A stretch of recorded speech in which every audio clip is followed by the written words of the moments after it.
Calm down. Calm down.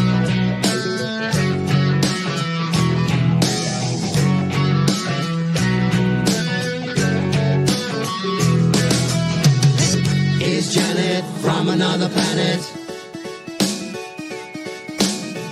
Is Janet from another planet? Venus. Is Janet from another planet? Is Janet from another planet? Is Janet from another planet? Is Janet from another planet?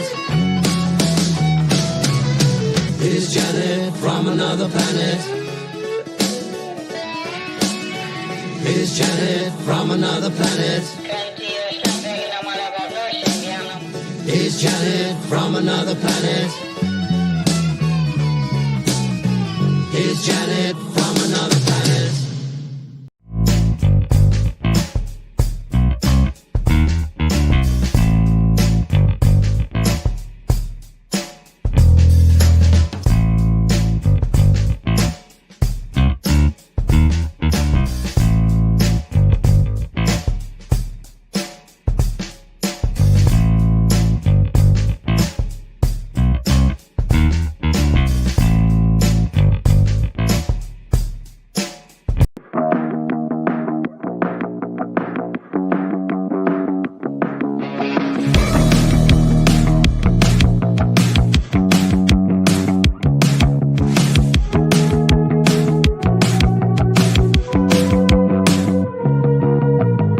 The opinions you're about to hear on this show are strictly those of the panel.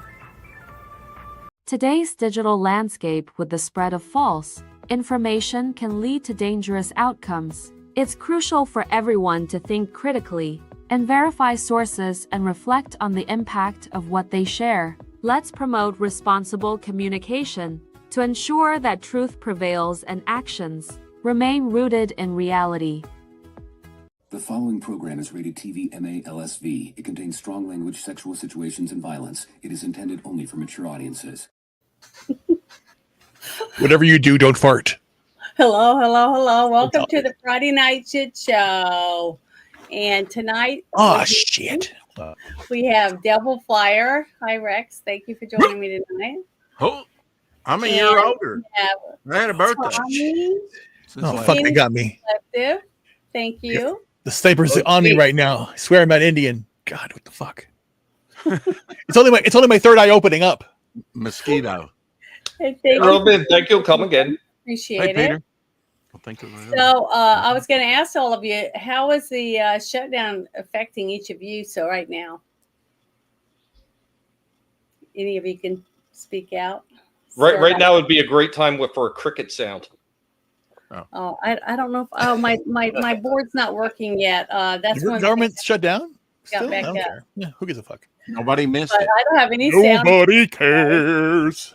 Sorry. The trouble I see. But that's why I said shut down shit show, basically. Yeah. Because Nobody cares but Jesus. it's so stupid, all the stupid shit that's going around.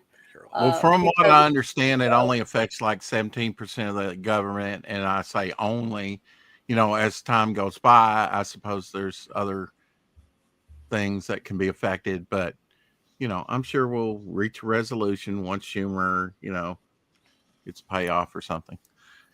Well, I just don't want them to Gets pay what? A jerk off? and What? give free stuff to people who didn't put anything into our system. I'd rather see.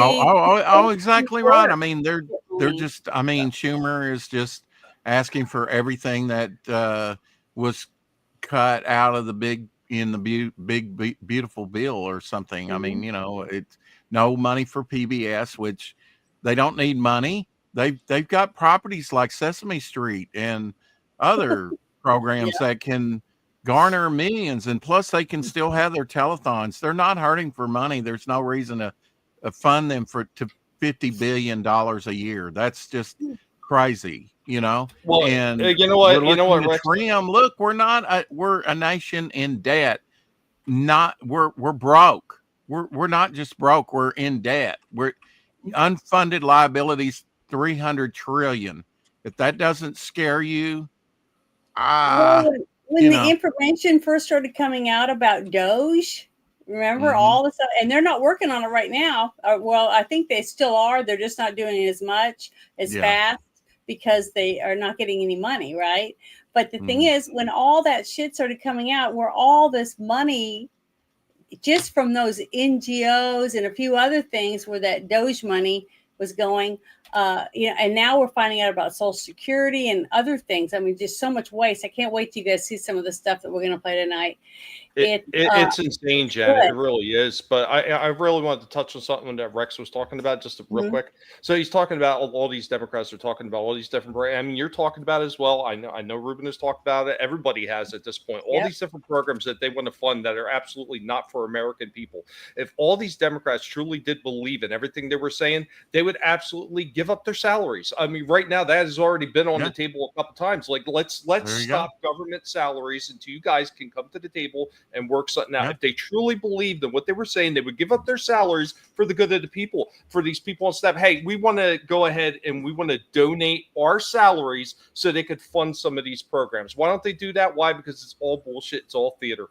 Well, that's what I've said many times. I've said, how many Democrats that are in office that any of us, and asked to chat too, has invited illegals to come live with them and feed them and board them and help them get jobs or go to school or any of that stuff?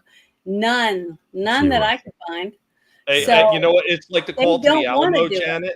It's like the call to the Alamo. Remember Martha's Vineyard. That should be. Yeah. I know. And it's the thing is that common sense is right there in front of you. All you have to do is see actions speak louder than words. And if they don't ever act, that means they don't give a shit. They just want this. yeah. So, And even without their salaries, Janet, let's be common sense about this. Even without their salaries, I know when AOC took office, she was like, I make how much a year? She didn't really think she'd get paid that much, but now she's grabbing the bull by the horns, and she'll probably retire a multimillionaire, I'm sure.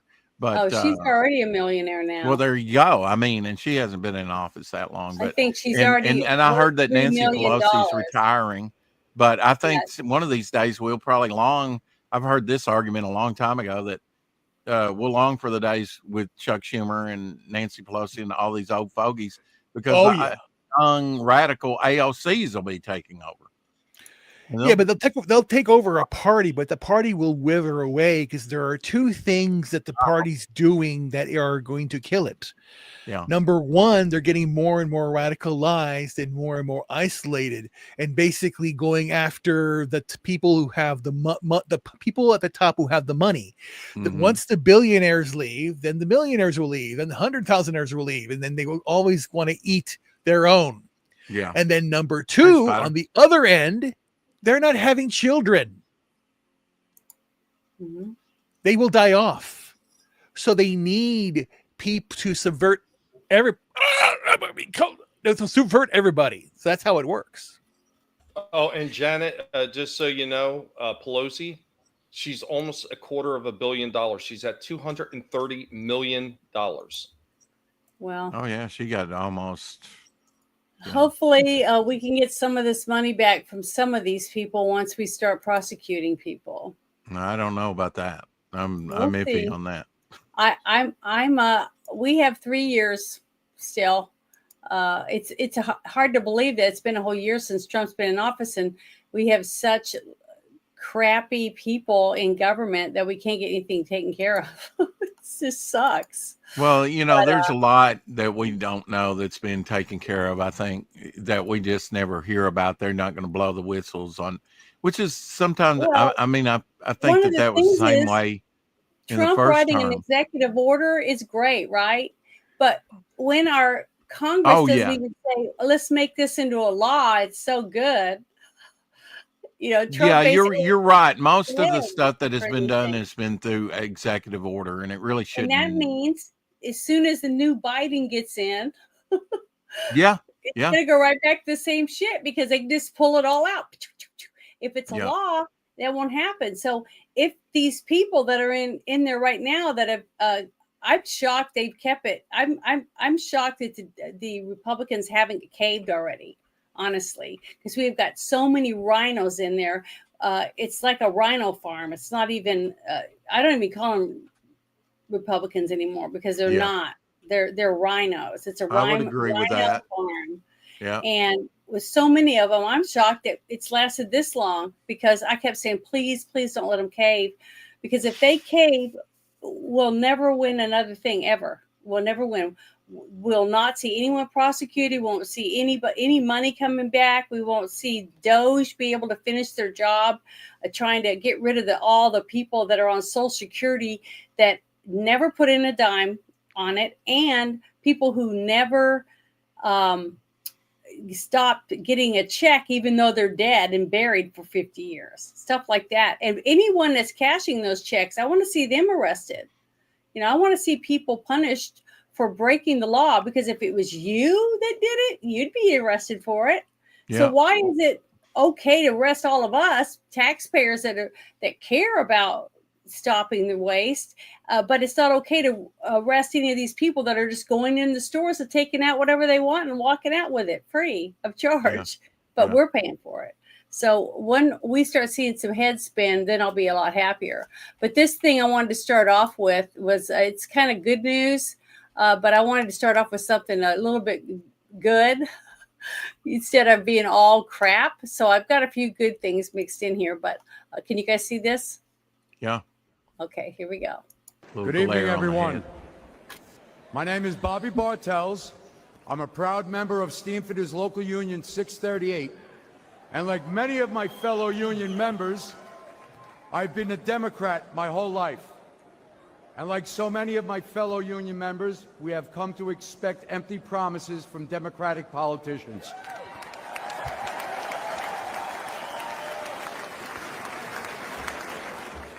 In 1986, after a decade of Democratic politicians' mismanagement, Central Park's iconic Woolman ice rink had fallen into an unusable state of disrepair. Politicians made promise after promise to fix the rink, and yet they did nothing. That's when Donald Trump stepped up.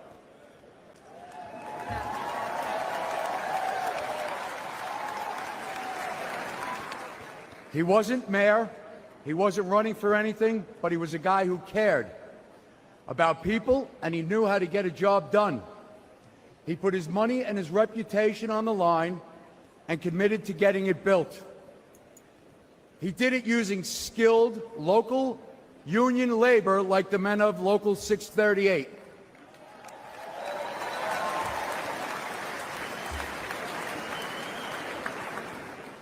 Together, we worked tirelessly on that project, completing it on time and ensuring kids would be skating that fall on that rink.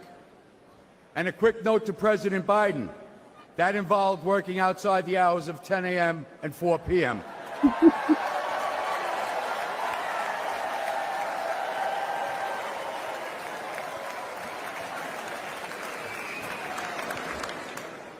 Early one hot summer morning on that job, I saw Donald Trump visiting the site. I yelled out, "Are you here to buy us coffee?" President walked right over. He wasn't the president at the time, but he walked right over, grinning, and handed me some cash and told us it was too hot for coffee. Go buy sandwiches and drinks for everyone.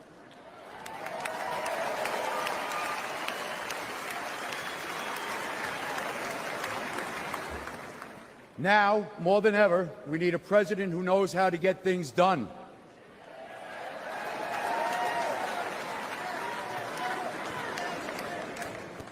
We have an open border inviting illegal immigrants to take our American jobs and lower our wages. Out of control inflation is squeezing budgets, and both violent crime and drug epidemic are pushing people out of our cities, all while Democrats do nothing.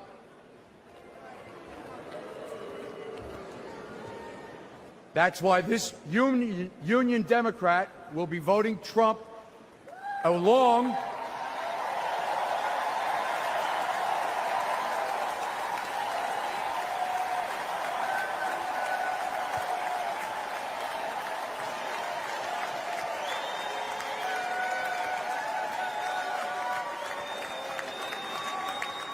So that's why this union Democrat, along with many of my local union members, will be voting Trump this November.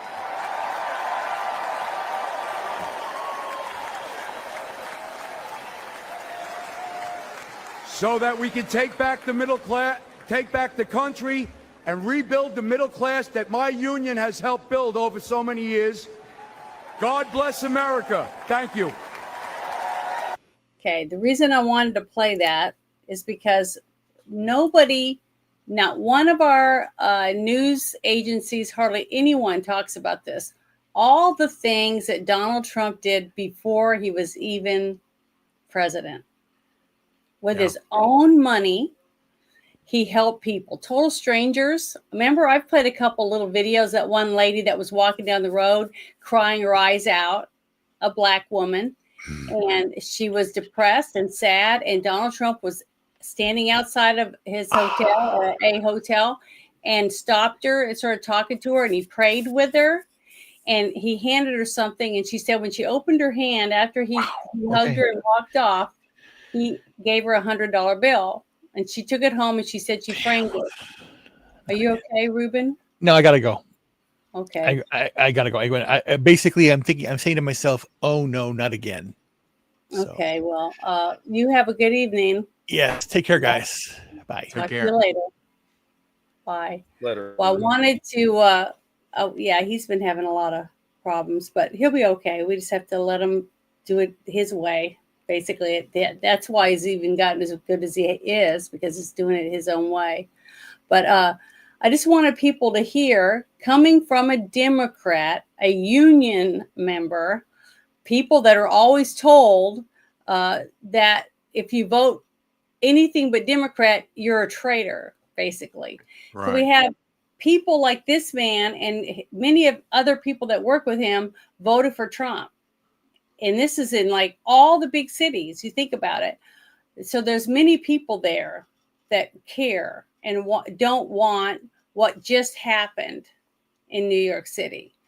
And Donald Trump will probably never move back to New York. I don't think he will. No, and they won't have really, it. Nope. Yeah, what's really sad is how many people are going to leave. How many people are going to leave New York as soon as this person's sworn in and starts making all these changes? He's already begging for money right now because he knows it's going to be hard. And it's a sanctuary city. So no matter what we do, you and I in our states, and whatever this administration tries to do, what are they going to actually be able to do when the people are all against them? You got a guy that gets a job working with ICE because he believes in something, just like a military person. A person joins the military because they want to protect our country, right? Hey, well, Vinny. Then as soon as they're told to do their job, they risk their life doing it, depending on where they're sent. Same thing with ICE. ICE isn't risking their life just trying to capture all these criminals, okay, right. And drug dealers. They're also getting run over, spat on, crushed out, rocks thrown at them, all this by American citizens. The people that they're trying to help are the ones that are attacking them. This is these are misguided people. It's just sad to me that he gets so much hate, all because these people are brainwashed into believing that he wants all of them dead, and that you and I are Nazis. Okay. My great grandmother was a full-blood Chickasaw Indian raised on a reservation. Okay. And her daughter, was my great grandmother was also a Chickasaw and raised on a Indian reservation in Oklahoma. They went through the Trail of Tears. Right. But yet I'm a Nazi because of who my relatives were. It's because my skin's pale. Interesting thing there, Janet. I don't know if you knew this one. Did you know, along with the Cherokee Braves who had their own flag, did you know the Chickasaw Nation also had a band that fought in the Civil War on the Confederate side? No. There's a lot of things I haven't found. I've been There's a slowly lot of interesting stuff out there. getting a I just lot want of to add. stuff I into just want to add. I want to add one thing on Janet. Yeah. And I can appreciate some of this stuff that Trump has done, but I would not say he's perfect, though. No, I I would don't not think say he's perfect. And the one thing I would want to stress on people is when you see some of us calling out some of the stuff that he does, we're doing it with good reason because No, I agree. we expect better out of our politicians, and we know that this guy has done a lot of great things in the past. That stuff is already well documented. I just don't want to see him being forced to do things or even side with people that he knows is not really for the better of the American people. That would be my biggest gripe right now, is that he's doing things like, the stuff with Pfizer and like, what everybody who said they were MAGA can't stand the idea of those vaccines and everything. But a lot of people just like, oh, well, he says it's okay. We got to still be able to call that out. And the reason I say we got to call that out is because we don't want to be like the Democrats. Because what did we all complain about the Democrats? That they blindly followed all their leaders without question. So definitely applaud all the good stuff he's doing, but anything that he's doing that we find questionable, be sure to call that out as well. But then you have the problem with the Democrats where they just call everything out regardless. And we Hold are doing people that. accountable. Right, right, exactly. The thing is, it's got to be fair on both sides. If we have to treat our people, whether they're Republican, conservative, or whatever their label is, liberal, or a what's the other one? Independent, and then there's libertarian. Okay, no matter who you are, okay, if you break the law, you should have to go to court, just like you and I, is what I'm trying to say.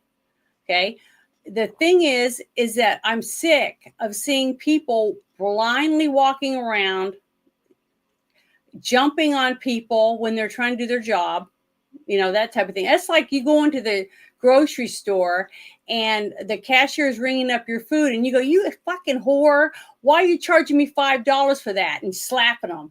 It's like it's her fault that the price of that thing she just scanned. Well, Janet, if I may, I think that kind of leads into the point that I was talking about, the blind following, because you get a lot of these people that are super uneducated on the left, and nobody could say otherwise, because I've seen some of these liberals and their math equations on Twitter, and it's laughable at best. And that's the problem, is they're uneducated. They refuse to do any of their own research. They get their walking orders and they follow it to the T.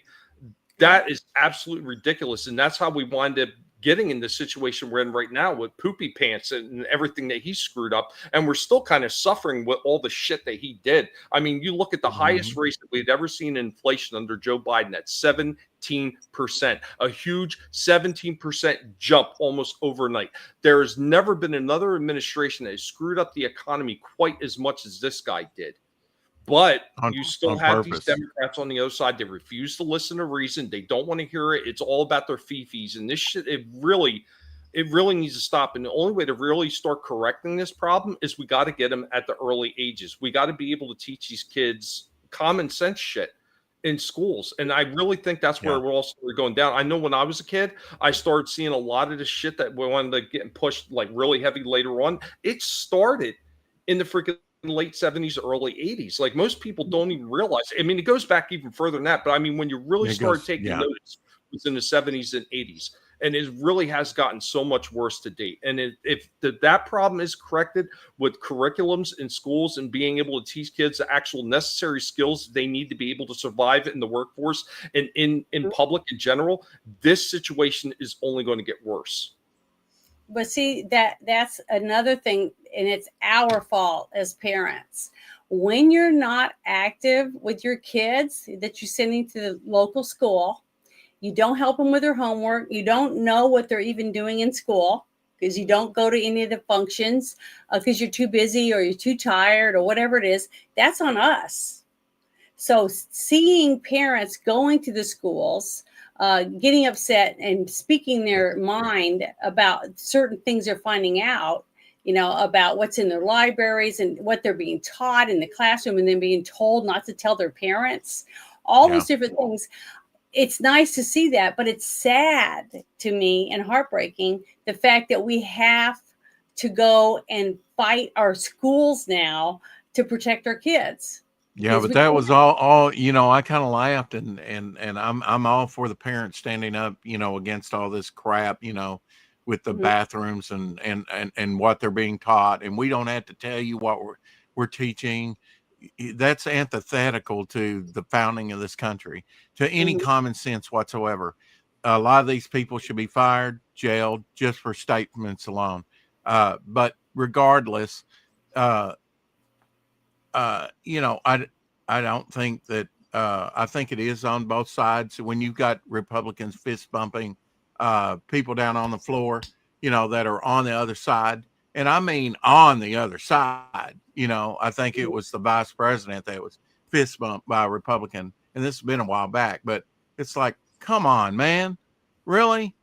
I know you're in bed together, but displays like that, it's just crap. Yeah, You but should what you should not even want to shake that person's I hand. didn't even want Trump at the beginning. I wanted Ben Carson, and I've said this many, many times, and I talked about Right. it, and I did everything I could to try to support Ben Carson. Mhm. But the way that Donald Trump treated Ben Carson that first time when they were going backstage, from backstage to the stage to do their first debate, and Ben was going out waiting for him to call his name and missed his name. And he stood there, and here comes the Bush, and here comes the different people as their names called. And they just walk right past him, go Right. out on stage. Who Mhm. stopped? Donald Trump. Yeah. He wasn't president then.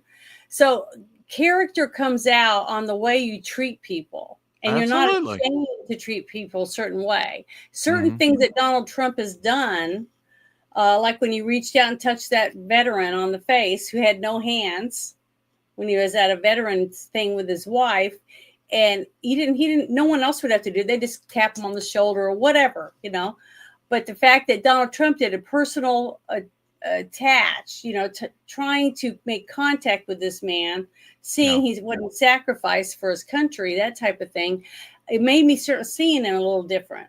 I started opening my eyes to him. Yeah, he's an arrogant son of a bitch. I've seen him on this show and he says, "You're fired," and did all that stuff. I've seen all that stuff. Okay. I understand that. That's why it took me a little while to really pay attention. But when a person says something and they follow through with it, to me, that shows character. Okay. And each day that goes by, and he's doing more and more of the things that we all, well, not all of us, but the people that voted for him, that went there and put a ballot in with his name on it, when they see that he's following through with what he said he would do, and even if it has to be executive orders, which sucks, okay, because he can't get enough people in our government that care enough about our country to fix it and make it permanent, right? Instead of it being an executive order, Right. which is sad because we have more people that hate Trump more than they want to help this country get out of debt Sure. and do Yeah. all these things. You know, And that's what's sad. But I'm starting to see a change in that. I remember what I was going to say about, when the parents were first speaking out, by that time, the Ukrainian war, which was totally preventable, except Biden just let it happen, Yeah. his asinine planned all theater, like Vinny says, pull out of Afghanistan that got 13 of our greatest blown up. But when it comes to their children, I'm not against them speaking up. It's like, really, that's what it takes. Is it getting in your backyard affecting you? Somebody said earlier in the chat that as long as we're comfortable, we'll be complacent. We won't do what it takes. But we've come as close to a disaster for this country of never being able to win an election for a decent person ever again. What does it take, to wake some people up? I guess it takes them messing with their children. But even that, I just kind of laugh at. I was like, where were you when the Ukrainian thing started? Where were you when the Afghanistan pullout and there were American children left behind to be molested and killed over there in Afghanistan? Where were your voices then? That kind of gets me mad, Janet. That I will speak up when it's in my own backyard, when your dog comes to poop in my front yard. But otherwise, I'm silent. I'm the silent majority. That makes me mad. Well, a lot of people are silent, Yeah. but it's it's what they do behind the scenes that makes a difference also. So a person that still is working the polls, or they're going and they're taking food to families, or they're whatever it is they're doing for their church or whatever, if the only person that knows anything about everyone is God. He's the only one. Sure. He already knows what your choices are going to be, what you've done, what you're going to do in your future, and he hopes that you convert and become a Christian and follow him. You make the right choices. But he gave us free will, so all he can do is just sit back and watch. That's basically all he can do, because that's what he gave us as a gift. Well, I mean, So I think we can be proactive with our relationship with God, and in prayer and other things that we can do that move God, that first move our heart. And if we move our heart, if we would look out and say, if you look in a mirror and I look in a mirror and Tommy looks in a mirror, if we all look in a mirror and we're actually honest with ourselves, take our mask off and we have many of them, right? mhm. For different situations. And I will clean up my backyard and you clean up your backyard and Tommy cleans up his backyard. We'll have a civil, clean society, but people are unwilling to do that. Well, the thing is that's what I'm saying. We can only control our own actions. We can share the information we have and offer help to other people, that if they decide they want to do a certain thing, that we'll try to help them, or find other people that are interested that can help. As long as we do that, we're doing the best we can, because we're just people and we have responsibilities ourselves. We have our own families, we have our own properties, we have our jobs, or whatever it is we have to do. We can't just shirk all our responsibilities and say, oh, I'm going in 100% to do this and pass out flyers. You're not helping, because you're hurting yourself and your family by shirking your own duties.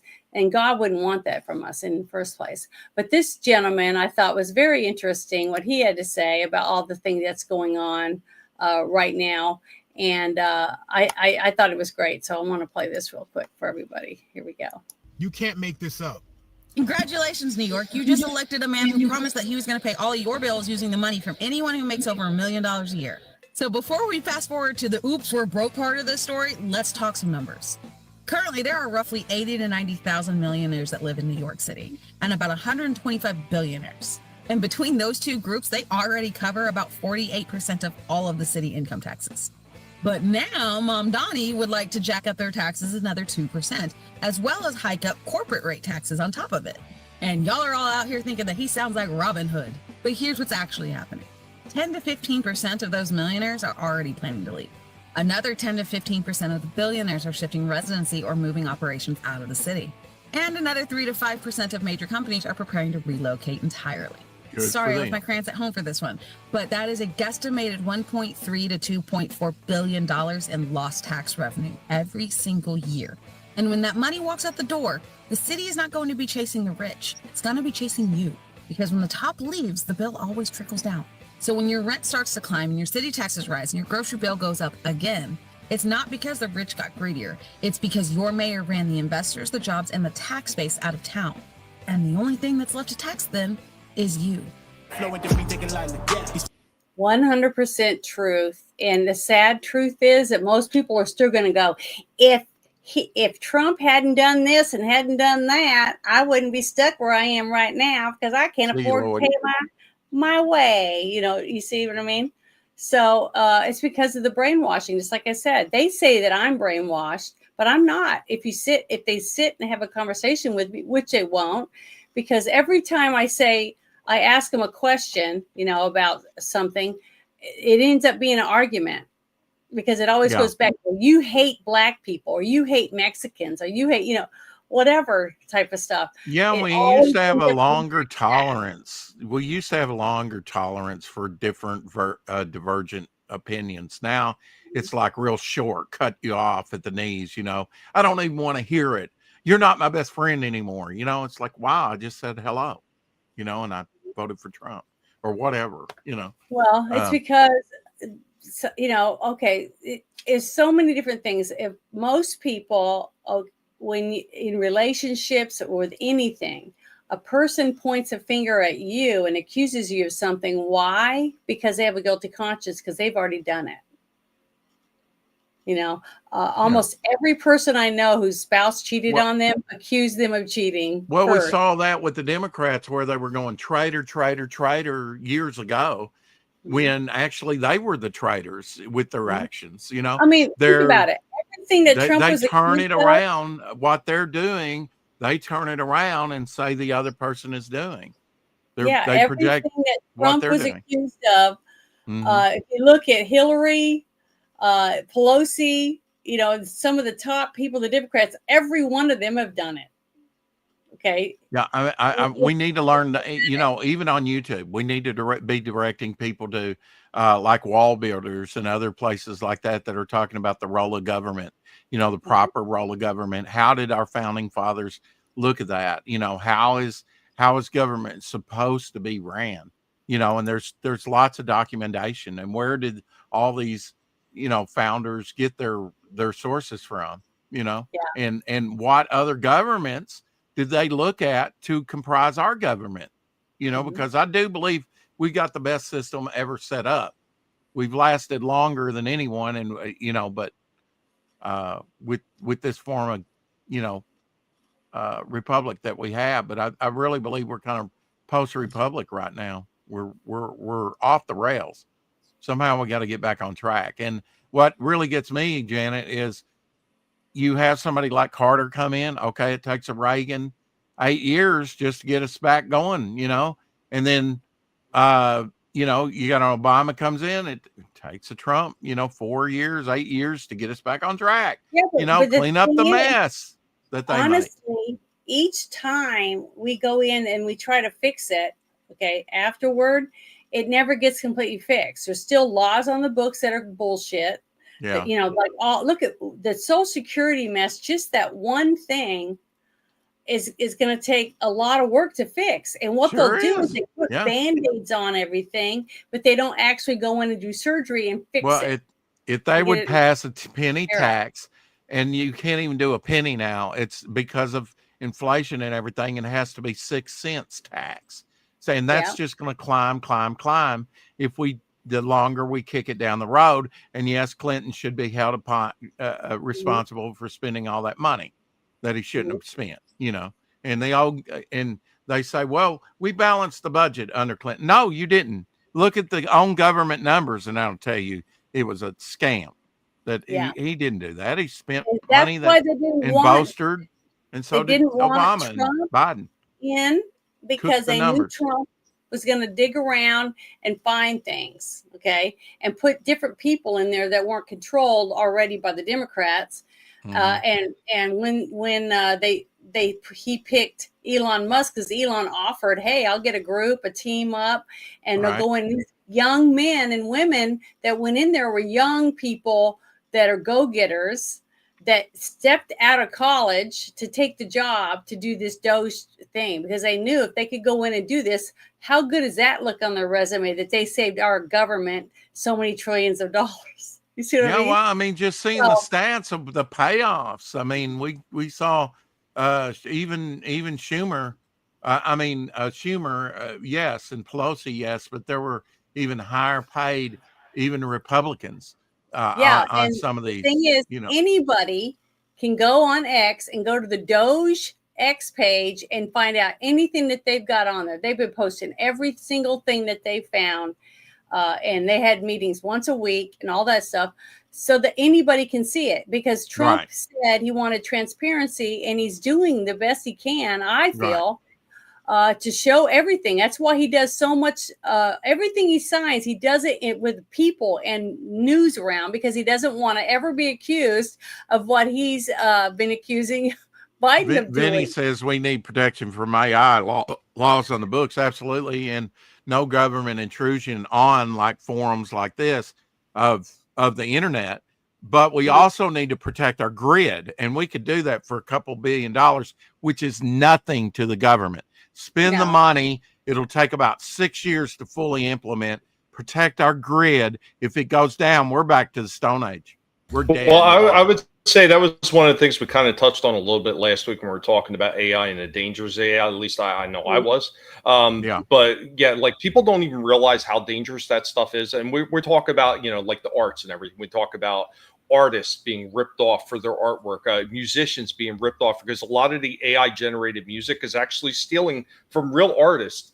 And it's just reformatting it. And that's why some people are getting hit in copyrights. But then you talk about the more dangerous elements of AI when you're talking about AI is replacing people in the workplace. Because there was just an article that came up, like, and I forget how many thousands of people that got laid off, but there was a whole ton of people that got laid off at Amazon. They didn't even get laid off. They just got straight out fired and replaced with AI and robots. Yeah, I think like it was this is the 4,000. How many? 4,000, I think, in the warehouses, because now they're using robots and stuff to sort and organize things. I think it was 4,000. Well, let's face it, Silicon Valley pushes a lot of the agenda. Well, heck, that's a big Walmart, block. If I have a cart and there's no open cashiers, I'll go up and say, hey, I want someone to check me out. Well, we have open registers. I go, you're not paying me to cash myself out. I want to pay an employee to cash me out. So they give me someone, because I tell them, fine, I'm going to go somewhere else. I'll go to Kroger or whatever. Yeah. And they come and help me, because and people said that's stupid. I'd rather do myself. I'd do it myself. Did they lower the prices so that you could serve yourself? You see what I mean? Now you go into Taco Bell or any of these little places. Instead of standing or sitting in line in my car, I went in. And they got kiosks where you have to order your own food. Yeah. So every time you do that, and you don't pay with cash, you're helping with the AI. And go to Texaco. You used to get full service, but not anymore, right? Well, wait, were you talking about the AI replacing people too? So I want to talk about an experience I literally just had. So I was talking before the show, the problems I was having with my Wondershare editor for doing all my videos and doing the live stream stuff. So one of the problems I was having with that thing crashing. So I reached out to Wondershare through their help menu. And what did I get? I didn't get a person reaching out to talk to me about the problem I was having. I got an AI generated responder unit trying to tell me how to step-by-step go through it. When I literally typed out everything, the problems I have, and I said, after the update, I started having problems. It was crashing. What do you think the first thing the AI robot tells me? Did you make sure that you updated to the current Wondershare? Like, I literally just said, after the update, these problems happen. And this is what's happening across the board. And this is why I say there really needs to be, like Vinny said, and what's going on, Vinny and Lloyd and everybody in the chat, man, thank you for hanging with us. But I mean, that's one of the things that I was trying to say last week is we don't really see the absolute danger this stuff represents when there's no kind of cap put on this. There's no way to actually control this, and they're just kind of letting it run wild. And do you really think that big corporations and businesses that are looking at this stuff say, hey, it's going to be a lot cheaper for me to get a bunch of robots and AI to run everything for me than actually have to hire people? So then what happens to all these people that are displaced with their jobs? Nothing. What are you going to do? I mean, how do you take care of yourself? How do you take care of your family when everything that you've ever known and everything you've ever known to be able to do is being slowly phased out and replaced by AI and robots? Like this is a moment like when you look at a lot of these old movies that kind of gave you the blueprint of the dangers of technology. And people just ignore it. Well, that's just fantasy. Yeah, a lot of it's fantasy, but guess what? There's some kernel truth in almost every fantasy movie or show or book that has been put out there. And most people just ignore those warning signs. Yeah. I want to give a shout out before we go on to the next thing to Tommy for resubscribing to my channel. Thank you, Tommy, which YouTube unsubscribed him recently. And I want to thank him for resubscribing to my channel. Thank you, Tom. Nice. Yeah. Earlier, before we went live, we were talking about Nancy Pelosi. So I was excited to know that we had this, because I love it when Trump calls people out and he says what he wants to say. And so I wanted to play this for everybody to get a chuckle out of it. I think she's an able woman. I'm glad she's retiring. I think she did the the country a great service by retiring. I think she was a tremendous liability for the country. I thought she was an evil woman who did a poor job, who cost the country a lot in damages and in reputation. I thought she was terrible. Thank you very much. I think she was terrible. Thank you very much. See, so many people that I know that can't stand him. Yeah. They hate him because they said he's a stuffed shirt, he's rude, he's obnoxious. And I go, I don't care. I'm so sick of the shit that they've done to our country. We need somebody that just says, chuck it, get rid of it. You know, look, you got rapists, you got pedos, you got all kinds of scum up there. Drain the swamp, and on both sides, you know. Yeah. You'll never get term limits. I can't see any. I wish we could get rid of. I say you offer them all free flights. The free flight stops right over the middle of the Atlantic Ocean. Problem solved. Real quick, Hardwick, Bentho, he'd asked a question, what do I think of the idea that someday society might be arranged like antebellum plantations with humans sitting back and letting robots do all the work?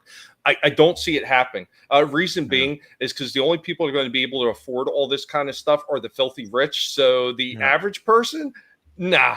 We're the ones that are going to be struggling to meet ends meet. We're all going to be in bad shape if this stuff isn't curtailed in a little bit. I agree with you, Vinny. Nancy they belong. A lot of these politicians, like Janet was talking about earlier, she wants to see some of them do some hard jail time, and I'm right with you. I'm right with you on that, Janet. I don't know how are the penalties for such crimes harsher on Venus. I'm just wondering. Well, a person that takes money that's allotted to go to some place over there that we voted to put them in there and they took the money and did other things with it, I think they should get harsher penalties. Oh, because I would like to see some public executions on TV. I would like to see some real deterrence in this country. Well, look, I can't. That's the only way it'll stop. I can't say out loud without getting you guys in trouble, but Stripe right here, Stripe has the solution. If you blow me up for just a second, Janet, Stripe has the solution for those people. Give me a second. I got to figure out how to do this. Now, how do I do that? There we go. You should, from the bottom panel, you should be able to solo screen me. Okay, I click on you. Where my icon is. Three dots, maybe. There we go. Hey. There you go. Stripe has the answer for all of it. Vlad was not wrong.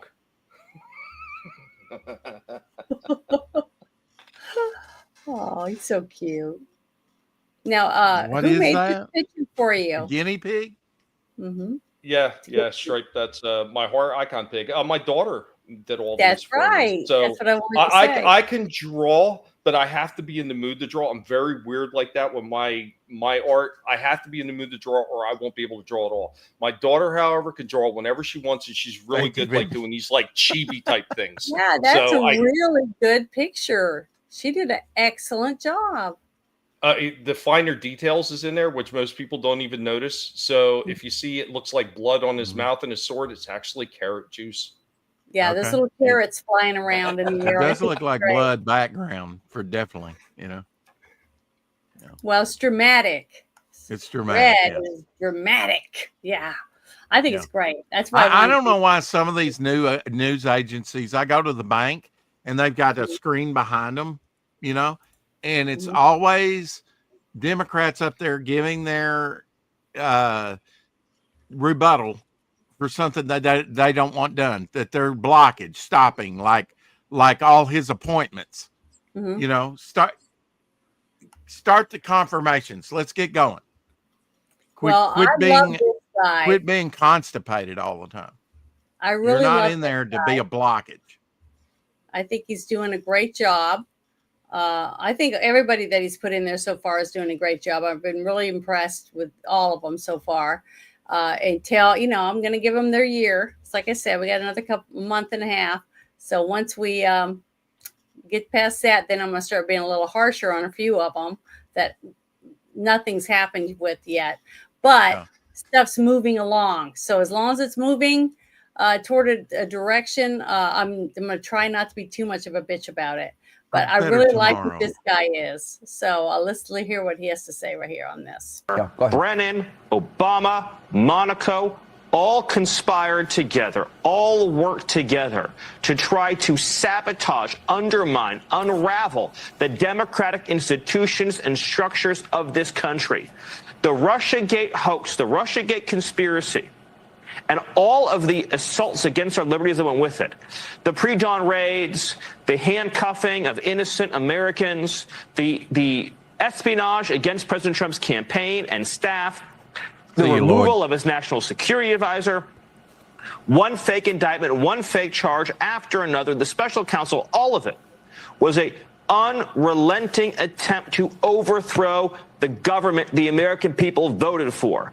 I cannot find words harsh enough to condemn the conduct of these conspirators, these insurrectionists. Yeah. So the fact that they're saying this stuff, okay, is the beginning of them following through with it, I'm hoping.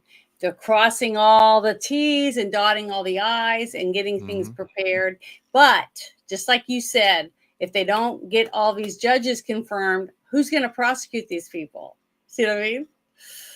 Yeah, and I mean, the judicial has... Why do you think the Democrats are dragging their feet? They don't want to get these people in there because and their statute of limitations, they're covering their ass. Yeah. That's right. So, I don't know. Sooner or later, I think that the biggest court in the country is going to have to step in and say, we got to do something different. Well, even they're compromised, Janet. You know that. Well, yeah, I know. We got a person on there that doesn't even know. Why isn't Schumer in prison for threatening the Supreme Court? I don't know. It's okay. Just give them the addresses. So maybe our party will go kill them. Yeah, that's terrible. Really? Yeah. Why isn't Schumer in jail for his statements? Yeah, or that's what I'm saying. The thing is, I want to see these people punished, and I know that most people feel the same way. That we want to see justice for all, which means if you said it, you'd be in prison. Or definitely. Waiting to go to court, losing. Look, we had detainees because of January 6th, right? I mean, some without even charges. Just put them away in a hole and nobody will miss them, right? Well, that's what my dad always said. He said each state should just dig a giant hole. I mean, really, really, really deep. Line it all with cement and have some drains so you can, hose it out because they're going to have poop and everything down there. And he said, then when the person's convicted of child molestation, murder, or whatever, you put them down in the hole and you leave them. And if the family wants to bring food or clothes or whatever, they can throw it down to them way, way down there. And they have guards, to make sure they stay in there. But the thing is, that's what they get. That's real prison. Why don't we just drop them all off on Bikini Atoll and make them clean up the island? There you go. Yeah. If they're large, glow in the dark, well, people do stuff to other people like torture, rape, and do all. I think what we're saying is we need some real deterrence. We need some real deterrence in this country, and if we don't get them, they're just going to keep on. Which is what they've been doing. Want. You know what a perfect example is, if you think about it, like out in LA or somewhere or Portland, where they go into a Walmart and they just take what they want, and as long as they take less than $1,000 worth or whatever, they know they can get away with scot-free. And that's what they're doing. They're like kids in a candy shop. There's no consequences to my actions. I don't know about you, but that was not the world that I was told about, that there are actual consequences to your actions, and we need to start holding people accountable. Rex for president. Yeah. And the thing is that there is good things also going on, not just us being frustrated, because information is coming out and being collected, but we just want to see somebody pay for something. That's what we're ready for. I know it has to happen before the next elections, or I don't think a lot of people are going to get elected. We want some red meat. Absolutely. That's the biggest problem with these people that are sitting in political office right now, a lot of them like to yip, and they like to talk a good game about what they're going to do. And one of the people I'm going to point out right now is Rand Paul. He has been talking about for years how he's going to go after Fauci and all these other people that poisoned all these people. And what has he done besides yap his freaking mouth? Every time I see him yapping his mouth on Twitter, I put that little stick figure Voted guy with the Democrats. where he's got the stick out and he's saying, do something. That's what I keep posting to him every single time. Dude, you've been talking this game for enough years. You are sitting in a position now where you can actually try to force the issue and do something. But what are you doing instead of actually taking action? You're just still sitting there like a chihuahua yapping your mouth. Well, maybe they'll get in there and they'll repeal Obamacare. Oh, well, that didn't happen, did it? Yeah, that's what I'm saying. We need term limits. That's what we need. President Trump got into office January 20th, immediately issued an executive order on rare earths. And here we are, it's November, and I have this to take back to the Oval, to President Trump. This is the first magnet made in the U.S., I believe, in 25 years. So rare earth magnet problem, we're on our way to solving the Chinese chokehold that they have. This fantastic facility here in Sumter, South Carolina, they started it 18 months ago. The state of South Carolina, Governor McMaster, was fantastic. They said it took them 8 weeks to get permits. They couldn't believe how fast it was. And this is President Trump's all hands on deck for this national security emergency. President Trump. Okay. This is something, how many news reports have you seen about this? 0. Okay.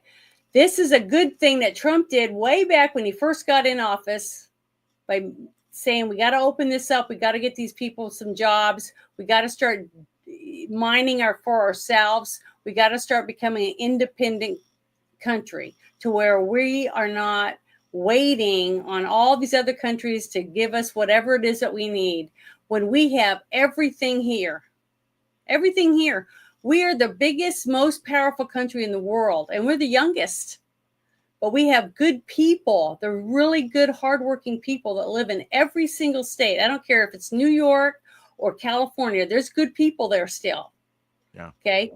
There are many things that we can be doing to have jobs for everybody. Mining, drilling for oil, cutting down trees, whatever it is. There's many people that want work to grow food, to be farmers or whatever, grow cattle for beef or pigs or chickens or whatever it is. We have it here, but we have to have and yet 80% of our beef, of our meat market is imported. There's only 20%, and they're hanging by their fingernails. Yeah, but just think about it. What happens if China and Russia get together and say, fuck America?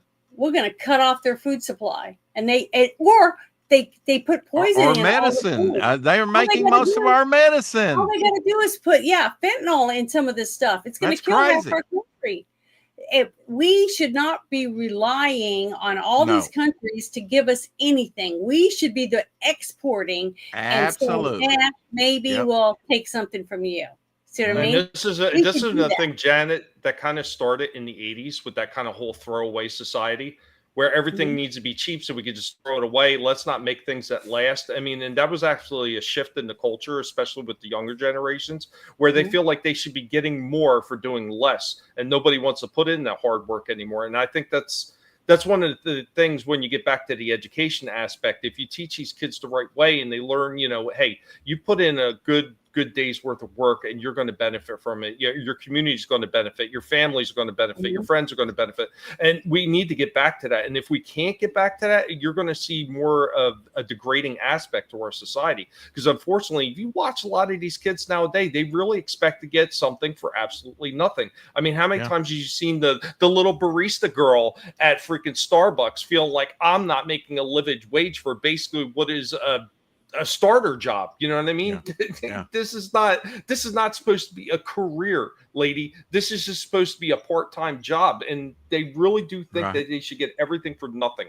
And if you don't break that stranglehold on the youth, we're going to have a hard time, even when it comes to like great production being brought back. Yeah, you're going to have a lot of the older generations that are hard workers that are going to want to do that. But how many of these younger kids that don't have any kind of freaking what's the word I'm looking like the ability to just get up and do something, you know? They I would don't say have ramp that. up incentives for homeschoolers because they're in the 90 percentile, you know. And at one time, if you think about it, America at its founding, all schools were at home, you know. I know Or I'm not they against. were run by small communities. So, Tommy, my question to you is, how do you do that? How do you turn the tide of the culture within? I mean, there was communist teaching when I went to college 40 years ago. Well, I think the first way you got to do that is you got to get rid of some of these teachers that we have. You got to have a curriculum that is going to be straightforward, to the point. No, this is my opinion. This is my feeling. You got to start dealing with facts, Well, and you that's know, got to be that's the one of their curriculum biggest that's taught. blocks, right? Yeah, but that's got to be what you got to get out of the damn schools. You got to get rid of all the That's stuff why that is when you conjecture. when you get a good state, okay, I'll just take Arkansas. You got a state, and then you say, okay, every year we're going to test our teachers in every single grade. If our teachers can't pass, they don't get to keep the job. Okay, we do that. What's going to happen to our schools? They're going to improve. The students are going to learn. You're not going to have a kid graduate from high school that can't read and write just because he could play football or Well, yeah. basketball. I mean, even in Arkansas, they said you don't have to learn cursive. And how many times have you went into a place and say, print and write your name? If you don't learn cursive, you can't even Yeah, write but your name. if you Now can't, they repealed that learn print. after a couple years, but they should have Yeah, but never passed that to begin with. that's how, when people were talking about doing that, I thought that was ridiculous. I said, It is. you're going to have kids that are going to grow up and they're not even going to be able to read the original Constitution at the museum. Yeah. Yeah. Because they can't read cursive. Mm-hmm. You know, and I that mean, goes, somebody, is our future. We're giving well, up. some of the We're giving up some of our the other kids. things that they did in schools, Janet, and I could talk about this because, you know, my daughter, you know, she's already graduated and everything, but it wasn't that long ago when she was getting out of school. So one of the things that they had is one of the programs that helps kids to really kind of get prepared for the world is where they have those almost damn it, the type of schooling where you're like learning auto mechanics, or you're learning something that's going to be useful when you get into the outside world. That's like Votech, yes, yeah. like vocational, yeah, inside the school. So they had those in her last year. They removed all of them. Because I remember at one time they had some of those vocation schools for high schoolers where, yeah, you could do some of this stuff in class, but then some of them actually had outside where they would maybe go work for a small business or something to actually learn some real skills, to kind of get them excited to get their feet into it and to learn something, to learn a skill. That's another thing that really needs to be brought back. We need to bring back practical teaching as well, as far as, like, you know, if you're going to get into a career of, say, even being a vendor at a flea market, teach these kids how to properly be able to balance their budgets, how to be able to freaking hand out change and money, how to deal with the public, like real world things. And that's another thing they've absolutely removed the curriculum, instead installing all this agenda driven crap about, hey, my pronouns is they, them, because I feel like I have multiple personality disorder. I really believe that some of the people up there are morons. I really do. When you got, and here's a perfect example, when he was talking to a lieutenant general, I think it, and they were talking about how many troops to leave on Guam. And he's going, well, I've got a concern that if, and I'm putting it more eloquently than the moron did. He was like, is the island tip over if we get too many? Impeach that guy, right? You know, there's dementia going on there or something. What the hell? You need a competency test for some of these, and you would skirt 25% or 35% right from the get-go if you had a mental acuity test, a bare minimum. Half of Congress would be gone if you made them take a test. Well, maybe that's a good thing. We think can run the country on something else. You know, come on. Well, this next thing I thought was pretty Hey, interesting. So I hope you guys like it.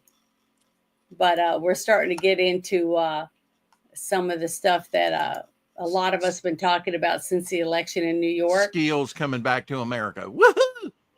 This I thought was interesting. It's a Charlie Kirk snippet. Here we go. The spiritual battle is coming to the West, and the enemies are wokeism or Marxism combining with Islamism to go after what we call the American way of life. And the American way of life is very simple. I want to be able to get married, buy a home, have kids, allow them to ride their bike till the sun goes down, send them to a good school, have a low crime neighborhood, not to have my kid be taught the lesbian, gay, transgender garbage in their school, while also not having them have to hear the Muslim call to prayer 5 times a day. That's important. We want the American way of life, which is, by the way, Christendom. Christians, our sacrifice, our toil, our vision, the outgrowth of the scriptures gave us Western civilization. And this is where I think is a great rallying cry. Doesn't matter if you're Hispanic, doesn't matter if you're Asian, doesn't matter if you're black or white. Everybody, if you are Christian and Jesus Christ is your Lord and Savior, these two threats are combining forces to come after us. And it's time that the church stands and rises up against it. Yep. The spiritual... I wanted to play that because it's leading into all the things that you're starting to hear if you're paying attention after what happened in New York City. It's a lot of people were saying, he's not going to win. He's not going to win. That's all they said. That's all I heard. I said, he's going to win. Simply because nobody is saying anything bad about this guy. You know, they're just saying it's not going to happen. Just like I heard for, I don't know how long in every state, you know, that you hear that, oh, our state will never go blue. I don't know if you knew this, but he even had Muslims against him in New York, in parks, trying to convince people not to. I saw Jews out in record numbers wanting to vote for him. Yeah. That, I mean, a large part of his voting block. And they were all young. These were mostly young people. Like the record number of people showing up were 30 and under. Yeah. Okay. These aren't all big block Democrats that needs to change how they vote. Going and voting. Because a lot of them have died. A lot of them have moved to other states because they retired or whatever. The people that I feel voted for people like that and still vote for that type of person are the ones that mom and dad's paying for their car. Mom and dad's paying for the cell phone. Mom and dad's paying for their credit card. Mom and dad's paying for them to go to college. Okay. You got them all doing that. And when they get out of college, they hate their parents. Their parents are the problem. Why our country's Nazis. See, this after is a semester or two. It doesn't even take, 4 years of college. By 4 years, usually you have a child that thoroughly indoctrinated. My parents are the problem. Yeah, I'm in my horrible life, even though everything's taken care of. You know, they just push a couple buttons and they say, I hate, governments, and I hate this, and I hate everything except I like having all this stuff at my fingertips, even though they didn't do anything to get it yet. Yeah. Then they get their first check and they're like, who's FICA? You see, they don't understand how anything works yet because they're not really paying attention. See what I mean? I know. And that's why usually as someone ages, they usually become more conservative because they realize I want to keep money in my own account. Well, when I was younger, I was altruistic. And I want to say one thing real quick. What my mother would do with us girls. Okay, she had 5 daughters, so she would get one of us would be a hoity-toity, and I won't say which one it was, but they always figured, I don't want to get my hands dirty and I don't want to, I don't want to sweat, all this kind of thing. So I won't say which one it was. I was always mowing and doing stuff. So it wasn't me. So what my mother would do is that one person, she was trying to teach them something. So they got their first check for their little job. And I think it was like $72 or something like that. So she took the money and she did 72 $1 bills, and she laid it down on the table. And she said, now this money is going to go for this. This money goes here. And she separated all the money. And she's like, well, that's my money. I earned that. And she goes, yeah, but you live here. Okay, and it costs us to pay for electricity. She started going down all this stuff. She started taking money out and setting it aside. And she goes, when I want, Janet gets this and Kathy gets that. And she was giving it out to all the sisters. And she's like, well, and I had $21 left, is what was left out of her $72 that she got from her check. And she was like, this isn't fair. And she goes, that's right. It isn't fair, is it? When people get to take out of your check the money you worked hard for, and they sit at home and do nothing, but they're still going to get some of your money. Do you think that's fair? No. That's what my mother was trying to teach us, is that people that do nothing to earn it shouldn't get a part of our money.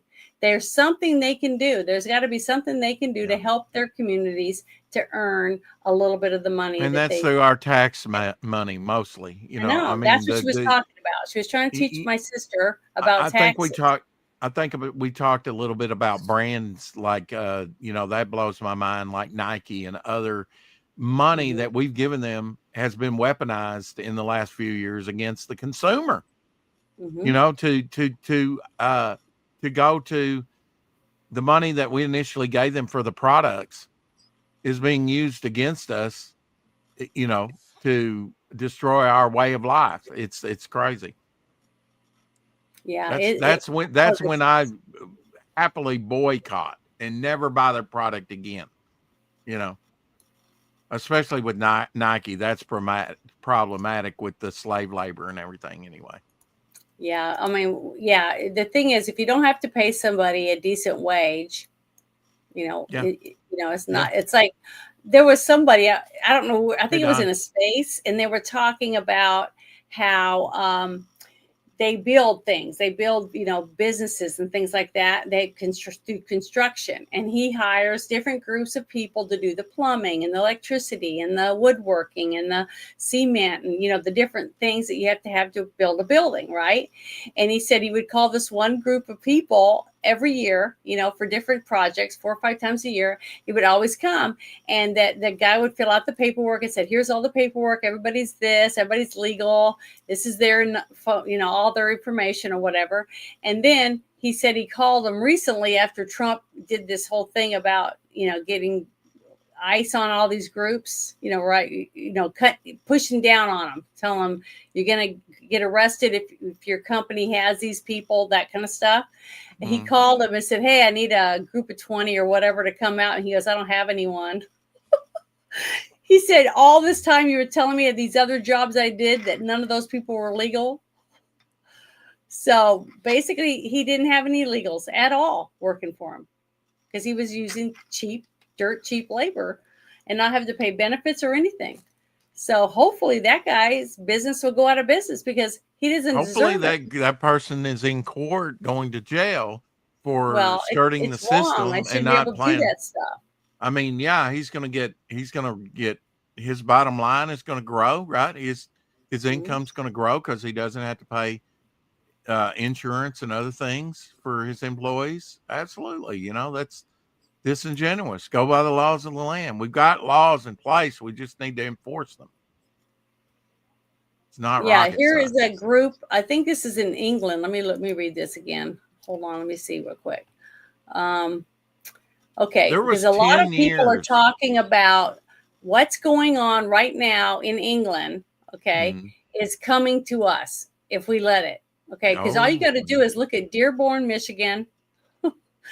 Now New York, because England got a Muslim mayor, and look at how it's changed. They're praying in the streets, even though they have mosques. How many churches do you have in your town, and that all the people go outside and take over the streets and stuff to pray? It's a show. It's the flex. I know, but what I'm trying to say is, they say they don't want to, they're not trying to force anything on us, but if they're forcing me to have to see it every day, 5 times a day or whatever, when I don't go and pray in front of them, I wonder what would happen if we got a bunch of Christians to go and pray, and get prayer blanket stuff and pray on the grounds right in front of the church for their mosques. Well, I mean, they like that. They're not allowing any Christians in their inner circle. It's all Muslim. They've Women already aren't expelled. even allowed in. Women aren't allowed to go in certain areas of their church. Right. Well, that was another thing, Janet. I don't know if you'd seen that. Just to add on to that real quick. So it wasn't just like praying in the streets and everything like that. There's actually videos that surface where these Muslims have actually gone into Christian churches and just disrupted the services just to do it. Yeah. So, I mean, it doesn't stop with them just being annoying in the middle of the street. I know, but I wanted to share this because this person was posting this saying that these people don't assimilate. They go in and they take over basically. Yes. And they were saying that these people are, there's 50,000 Muslims here in the street and they're doing this this protest or whatever. They're in unison chanting, "We await orders," basically. So I got quite a few of these little videos that I want to share because. Well, let's face it, Obama was a Muslim. He wasn't a Christian. Yeah, if he was, I never saw any fruit. You know. No, he was a Muslim. You know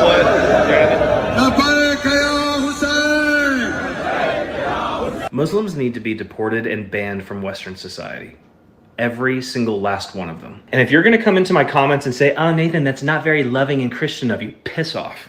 Unfollow me and piss off. Yes, we're supposed to love everybody. That doesn't mean we're supposed to be stupid and commit suicide. Nobody with 2 functioning brain cells allows an enemy into their home. You don't open your door to somebody that means you harm and say, "Oh, I'm being loving." No, you're an idiot. Get this through your head, all right? Muslims don't assimilate. Wherever Muslims go, they do not assimilate to the culture or the society that they live in. They have allegiance to only one thing, and that is their own laws, their religious laws. Their religion comes number one, and they are doing everything they can to bring their laws and their customs and overtake ours. Absolutely.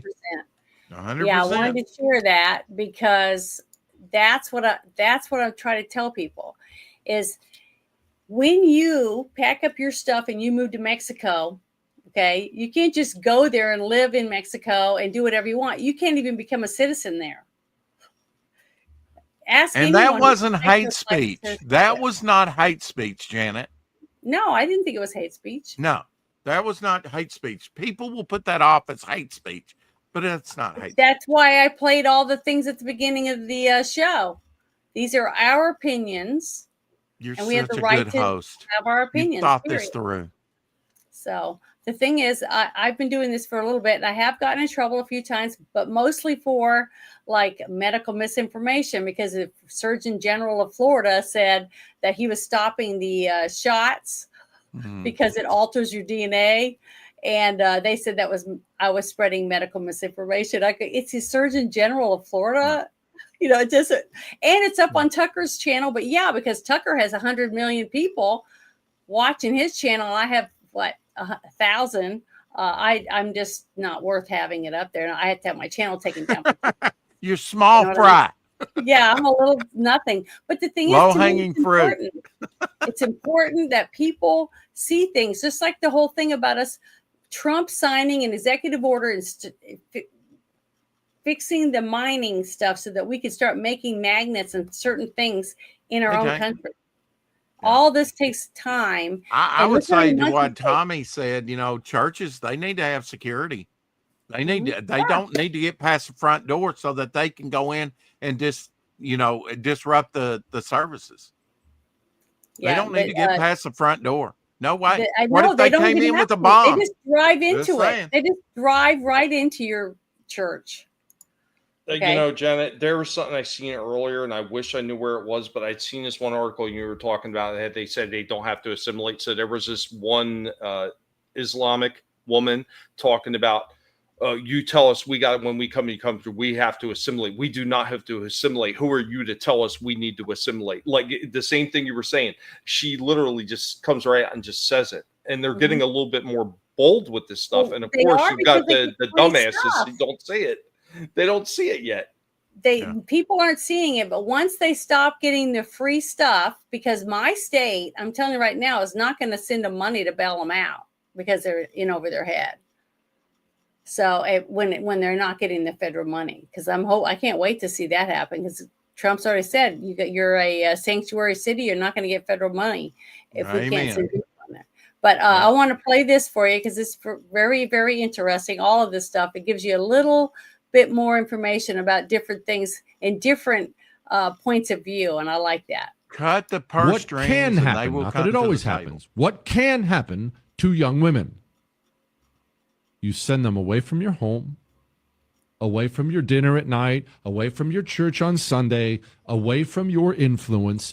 You send them away from your home, and they walk on to a communist training camp. I do not say that about the university system because I'm trying to be over the top. That is what so many of these institutions are. They are communist training camps. And your 19-year-old baby girl, I know she has good values now. I know you raised her right. I'm not questioning you and your parenting at all. She's going to get eaten alive on that college campus because it is designed to eat her alive. They are going to take those desires to fit in. They are going to take those desires to be a mother, and they are going to twist it like the devil always does, and they are going to make her the mother of the communist movement. And she will fit in when she does it. Her friends will tell her how wonderful it is. So glad you don't listen to your Republican dad anymore. And she will, like all wonderful mothers do, she will fight tooth and nail for her baby. She will commit acts of violence and encourage acts of violence against anybody who challenges her baby, who threatens her baby. But the problem is her baby isn't a baby. The problem is her baby is the communist revolution. Mm-hmm. That's why you sent your 18-year-old daughter named Brittany off to college. She was beautiful, brunette, had blue eyes. She was an athlete, played volleyball in high school. And that's why 4 years later, her name's Trina. She weighs 247 pounds. She has a body covered in piercings and tattoos. And she won't come home for Christmas this year because she thinks you're the Antichrist. We are sending our young women to communist training camps, and they are burning down the country because of it. That's a fact. 100%. And it's sad. And the fact that we love our kids and we just put up with it because we want to see our kids. We want to see our grandchildren. We want to see them grow up. But what are they growing up under? You see what I mean? Unfortunately, it's like that mob rules mentality. Unfortunately, I mean, it's the same thing with fads that you seen when you were in high school. And I don't care if it was back in, the 70s or whatever, and you got bell-bottom jeans, like all these fads that it kind of gets forced on the kids and they feel like they have to conform to everybody else. And I see Tank Ferret presents in the chat right there. He said he remembers when his daughter had joined the Septum Ring cult. He didn't argue or dispute anything she said, just laughed and laughed and laughed until she left the cult. Yeah, good, man. That's good to hear that she's okay now.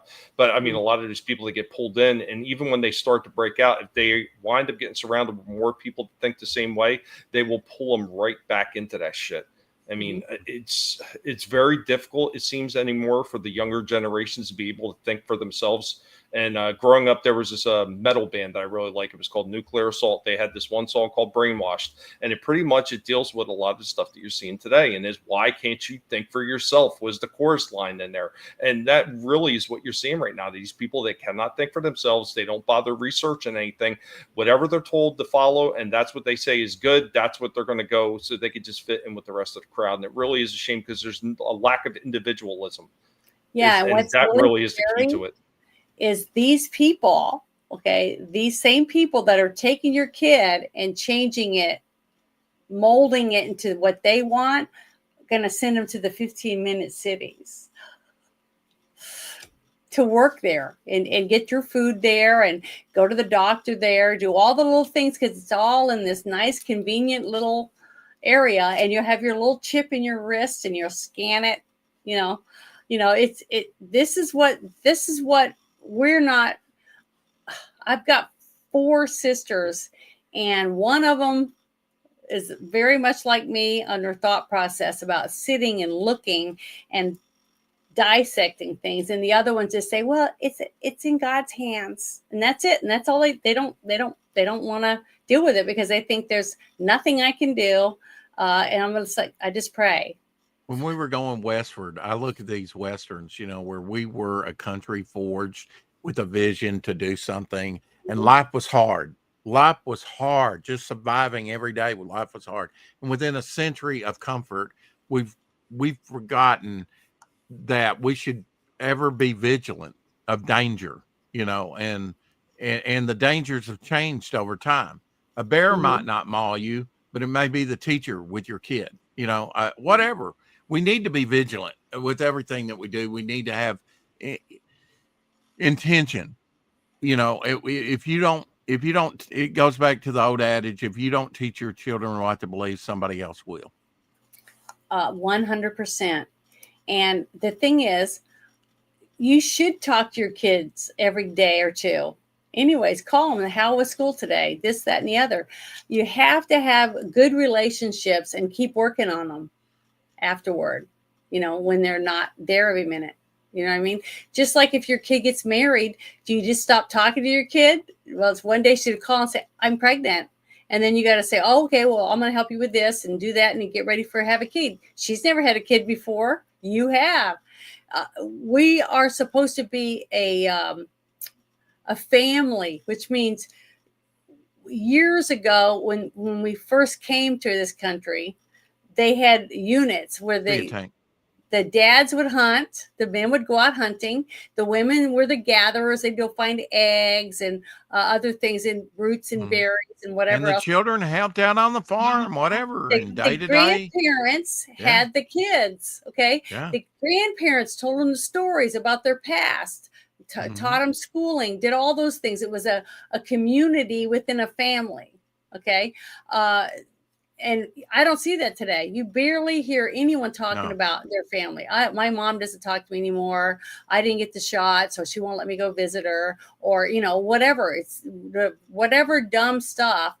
We have let them just run us over and kick the family out in the street, and they don't want the dad with the mom or the mom with the dad. The mom and dad are fighting over the pets. It's just a mess. But we're starting to see good things happening because a lot of people were against having a Democrat this prominent in the administration.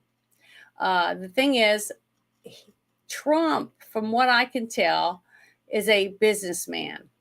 He runs like his show he had. He'd bring a team in and he'd tell the team what he wanted. And then each team would go and try to do those things. Then he'd bring them back in and say, what happened? Were you able to be successful? And they'd have to explain the different steps they took with each of the people from their team, what they did. And then if it was shitty, he'd say, you're fired, right? Okay. That's what I see him doing with all the people he's chose. He went through a selection of people for different, like Marco Rubio, Stephen Miller, Home, all these different people, Hegseth, and he put him in positions where he felt these people are going to do a good job with a fresh look at it from a different perspective, basically. Like with I think he learned from his first I think he did too.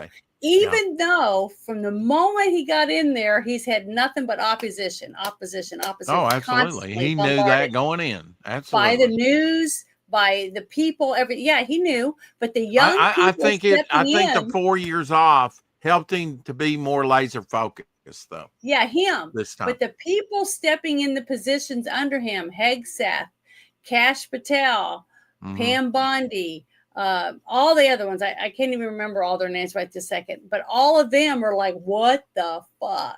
I mean, they are being shocked. I think that they're learning on the job training, basically.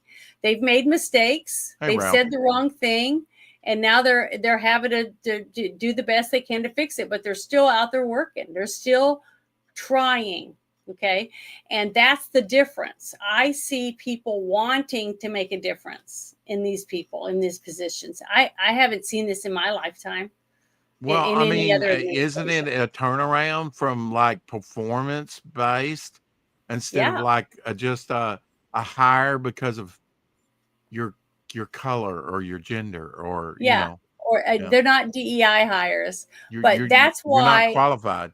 Yeah. I'm happy with this choice, because this person life, his own life, was affected by a bad vaccine. Mm-hmm. Okay. Yeah.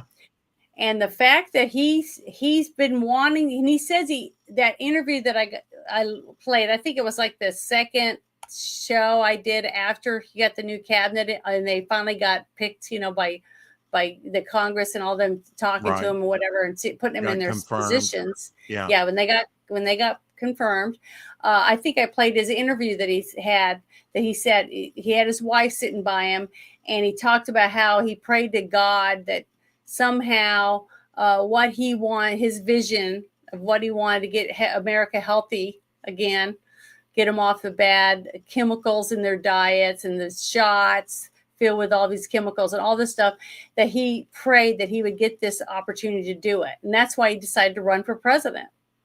Okay, remember when he ran? Yeah. Well, nothing brings it home than being personal. His life was affected. So he got this job. He's got this job, and I believe it's from the heart, and he's doing the best he can to listen to the people that he has helping him, run his department, but listening to other people, the vaccine injured, all these other people that are coming in and doing interviews and all this different things, tons of people. And I think he's listening to them, because his actions are telling me he's listening. He's paying attention, and he's trying to make a difference. And he's only been in office for not even a full year. Okay. No. But I want you to listen to this, because to me, this is what I voted for. When I say that, I mean it, because this is what I want. Real change. People that are in there trying to make a difference and doing their job. People or doing the job that they said that when they took their oath that they were going to do. And in my lifetime, I'm finally seeing that happen. And I'm thankful for that. But here, I'm going to play this. Janet's happy. Yeah, I am. I'm really happy with it. President Trump is the friend of the forgotten American. Obesity is a disease of poverty, overwhelmingly. And these drugs have only been available for people who have wealth. At one point, the majority of prescriptions, the highest concentration of prescriptions in this country, was the Upper West Side of Manhattan. And what about the people who live in rural areas, who live in food deserts? What about the people in urban areas who live in food deserts and are suffering from obesity and are locked into that system where they can only get ultra-processed foods, which are aggravating the problem? This will be a lifesaver to them. It's not a panacea. It's not a silver bullet. President Trump has also instructed us to address and end the root causes of chronic disease, and we're doing that. We're about to release dietary guidelines that are going to change the food culture in this country. They're going to change the kind of food the military gets. They're going to change the kind of food that our children get. We're releasing those in December. So we have somebody who's actually doing something to try to make America healthy again. Well, that's one of the things a lot of us have known for a very long time, how poisonous a lot of this food is. I mean, if you are one of those people that usually, you just go out and you buy your regular standard loaf of bread, I challenge you to put the store-bought stuff down for a little while and just make simple ingredient bread at home. Like whether you can get a bread maker on the dirt cheap and make it your own. And the difference that it makes in your system by eating just like regular plain bread without all the processed crap in there is just something else. And the minute you go back to that regular bread, you're going to taste the difference and you're going to taste the chemicals in it. I have a few friends where they talk about they had people that were overseas, and when they came over here and they spent time in America and they said they tried our bread, they said it tasted like pastries because it's so damn sweet with all the shit that is in it. And I think most people just don't even realize because they've grown so accustomed to everything that's in the food right now. It really is ridiculous. And as far as a lot what you were talking about earlier, what a lot of these people are just not learning the lessons, I equate it to that age-old thing about the kid in the hot stove. You know, you let the kid touch the hot stove and they burn their hand, they're going to learn not to touch it. Unfortunately, a lot of these ones today, they're touching that hot stove over and over again, burning the shit out of themselves, and they still don't get it. It really is sad. You know, you could lead a liberal to water, but you can't make them learn any common sense. But there's an app that you can get and put it on your phone, because everybody I know has a cell phone. You can even put it on your little iPad. You know, they get those little iPads too, for the older people that, you know, have a hard time seeing the small phones. It's called Yuka, Yuka, and it's free. And all you do is you take your phone and you scan the barcode on whatever it is you're going to buy to eat, and you'll be surprised the chemicals that are in your food. It was funny is I went to visit one of my daughters, and she was like, "Oh, I only have healthy stuff. I only have this Triscuits," and she was showing me all the stuff in her cabinet, and I started scanning it and showing her the chemicals that are in it to make it last longer, to make it look and smell better. You know, all these different things. And she was like, she couldn't believe it. She was shocked. Well, you know, a lot of it is just simply an economic one. You know, often, you know, when belts tighten, I mean, you might buy the better bread, like Tommy was saying, or yes, you could make it your own, but how many are actually going to do that now? And if you have an oven that heats up, or even a grill outside, yes, you could do that, but who's going to take the time for that? They're going to, you know, well, I can't buy the better bread now, so I'm going to go with the cheaper bread. I know I do that, and you know, when the funds dry up, you know, I have to go, and I know I'm not eating as healthy, you know, Well, but guess what? You'll be surprised to find out when you use the Yuka thing. This is what I was shocked, because when you go to a health food store and you go to this one area, okay, for whatever product you're buying, it's usually way more expensive, okay, because it says, oh, it's got healthy this in it, this, that, and the other. It's grain food or whatever is on the packaging. Most of the time, if it's more expensive, it's worse for you. I found so many things by scanning. I went to a Kroger and I started scanning stuff just to see what was in what, this, that, and the other, you know, bags of rice and just different stuff, instant oatmeal, all that. Just because it's in the health food section doesn't mean it's healthier. Yeah, but the cheap stuff, like Great Value and stuff like that, more of that was better for you. You know why? Because they use real cane sugar and not a sugar substitute, stuff like that. I mean, that's what's so interesting.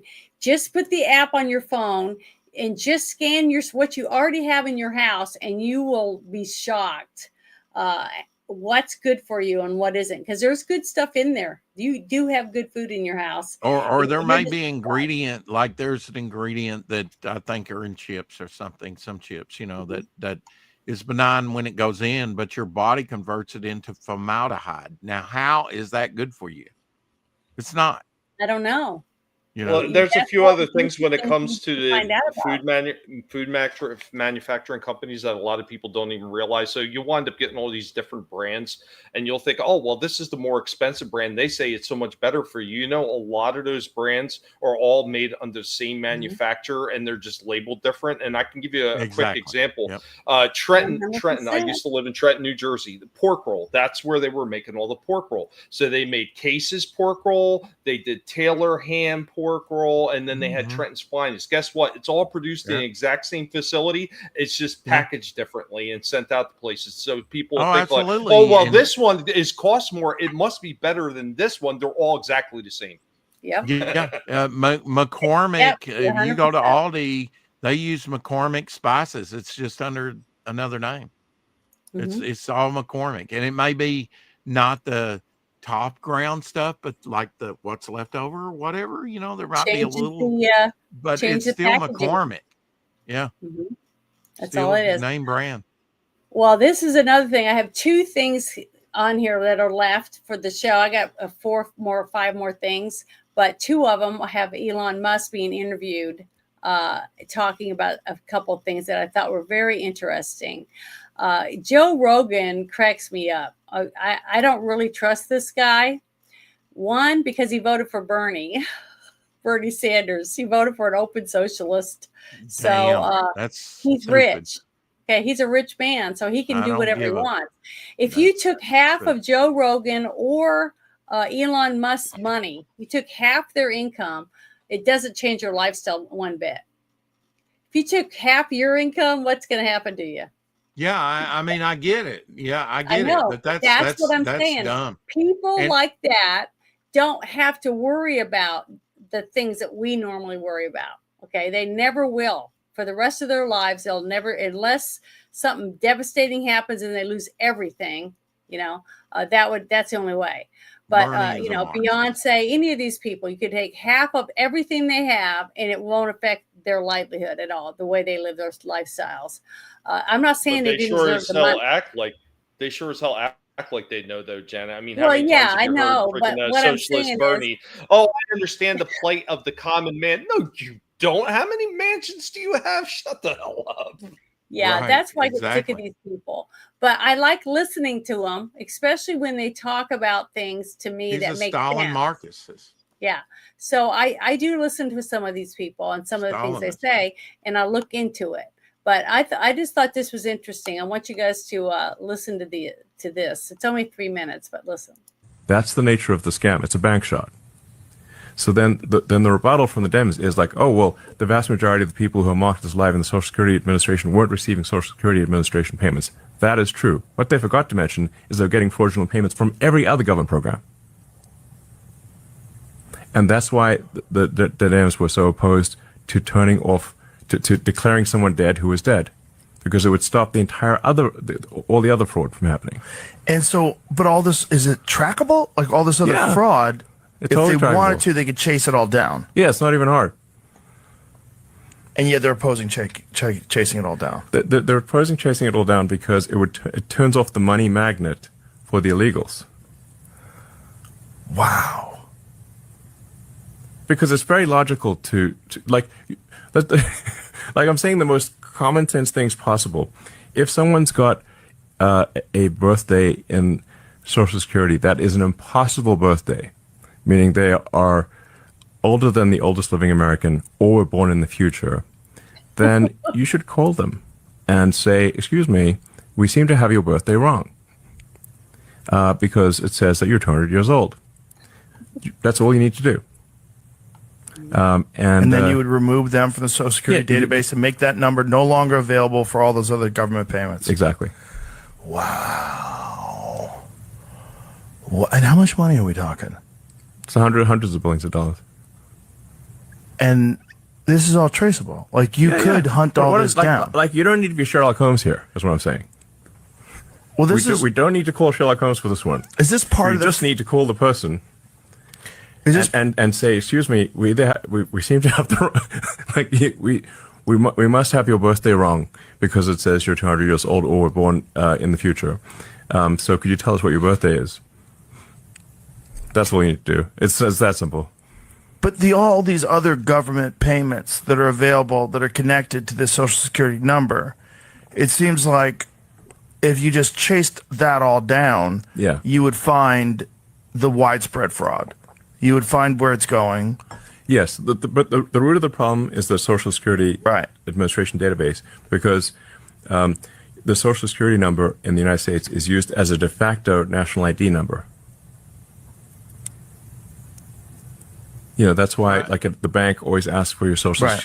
So, like, any financial institution will ask for your Social Security number.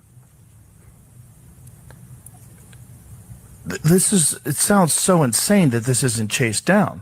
I mean, I agree. That in and of itself that's such mishandling. Yes. No, it's my. What's interesting about that interview to me is how nonchalant Elon is about it.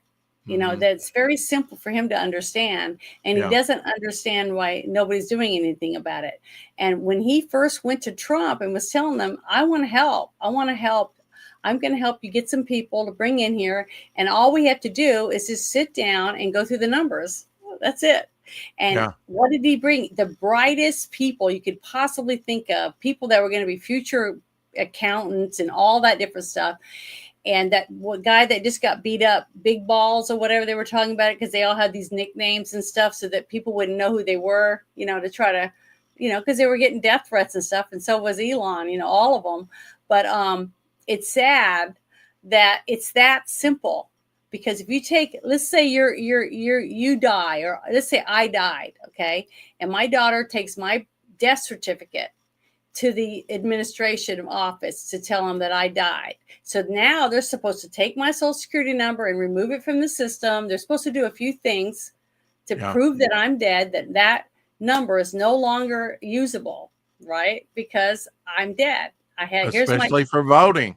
But what do? They don't. The crooked ones thought, hey, we got all these people's numbers and we can assign it to all these illegals or whatever, or use it multiple times. Let's say there's 10 people with my social security number. So as long as that number's in the system, they can get voters, they can get more money because of census, all that. Exactly. They can change the land map of voting. That's right. But it took time. Who's to blame for it, though, Janet? Do you know who's to blame for this? Because originally, when the Social Security numbers were known, there's actually one person in particular is to blame for all this. So when you talk about Social Security and what Social Security numbers were originally meant to be, they were just for identification for wage earners so they can collect for Social Security for when they retire or if they become disabled.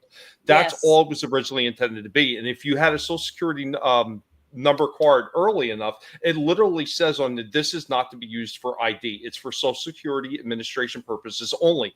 Franklin Delano Roosevelt is the one that turned around and turned it into a form of ID. This is where this all starts. It's because of him and his ineptitude that we have all the problems that we have right now with Social Security numbers. It's terrible. But the thing is, now that we know this, and each person that gets to listen to this and understand the fraud that goes along with all these old numbers that shouldn't even be out there because they should have been squashed, taken out of the system to help in the fraud. Now, there's always going to be thieves. There's always going to be liars. There's always going to be somebody out there trying to wheel and deal and make free money, right, off of other people's backs.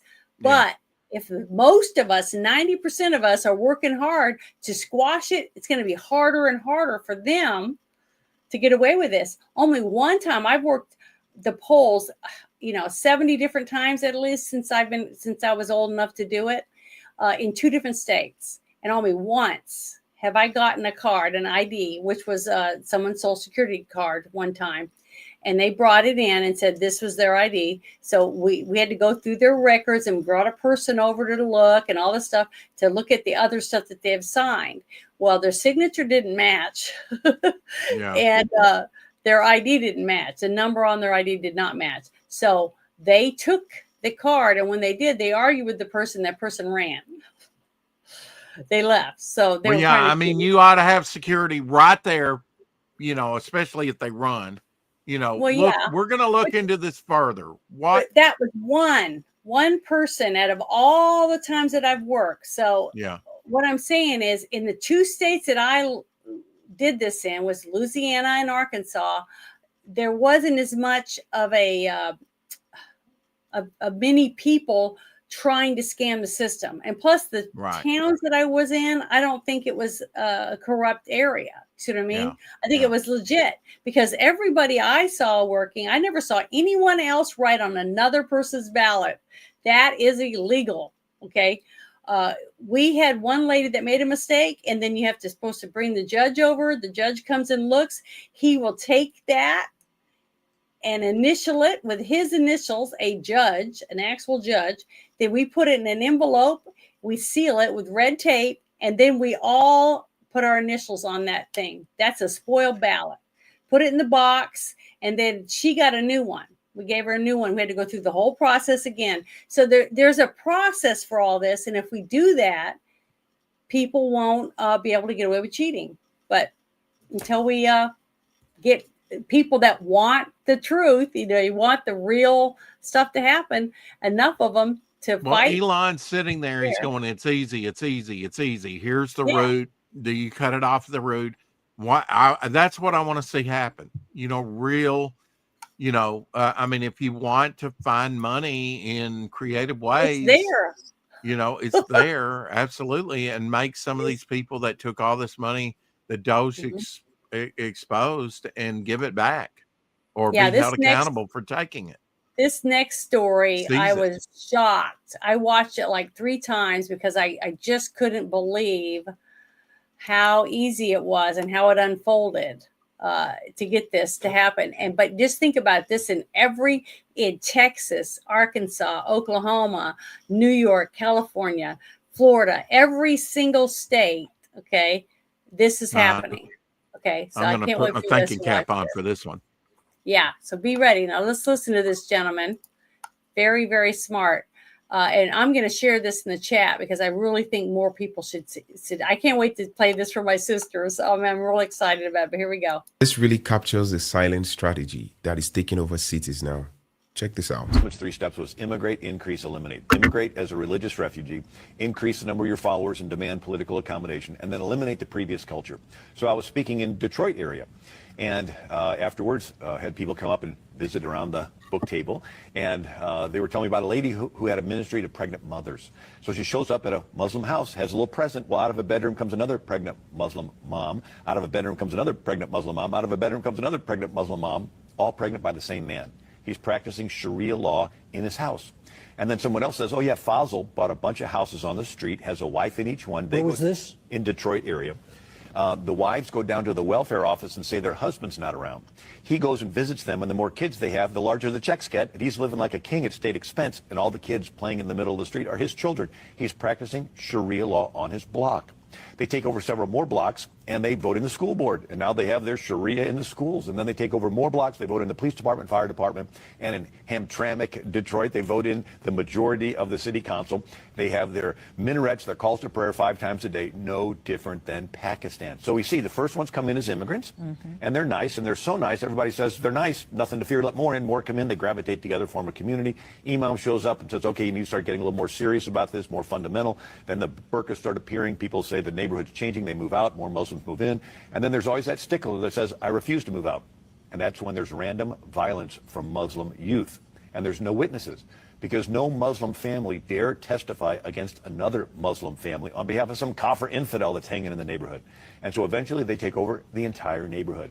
And they do this neighborhood by neighborhood, city by city, block by block, until they take over countries. And there's 1,400 years of track record to observe this pattern.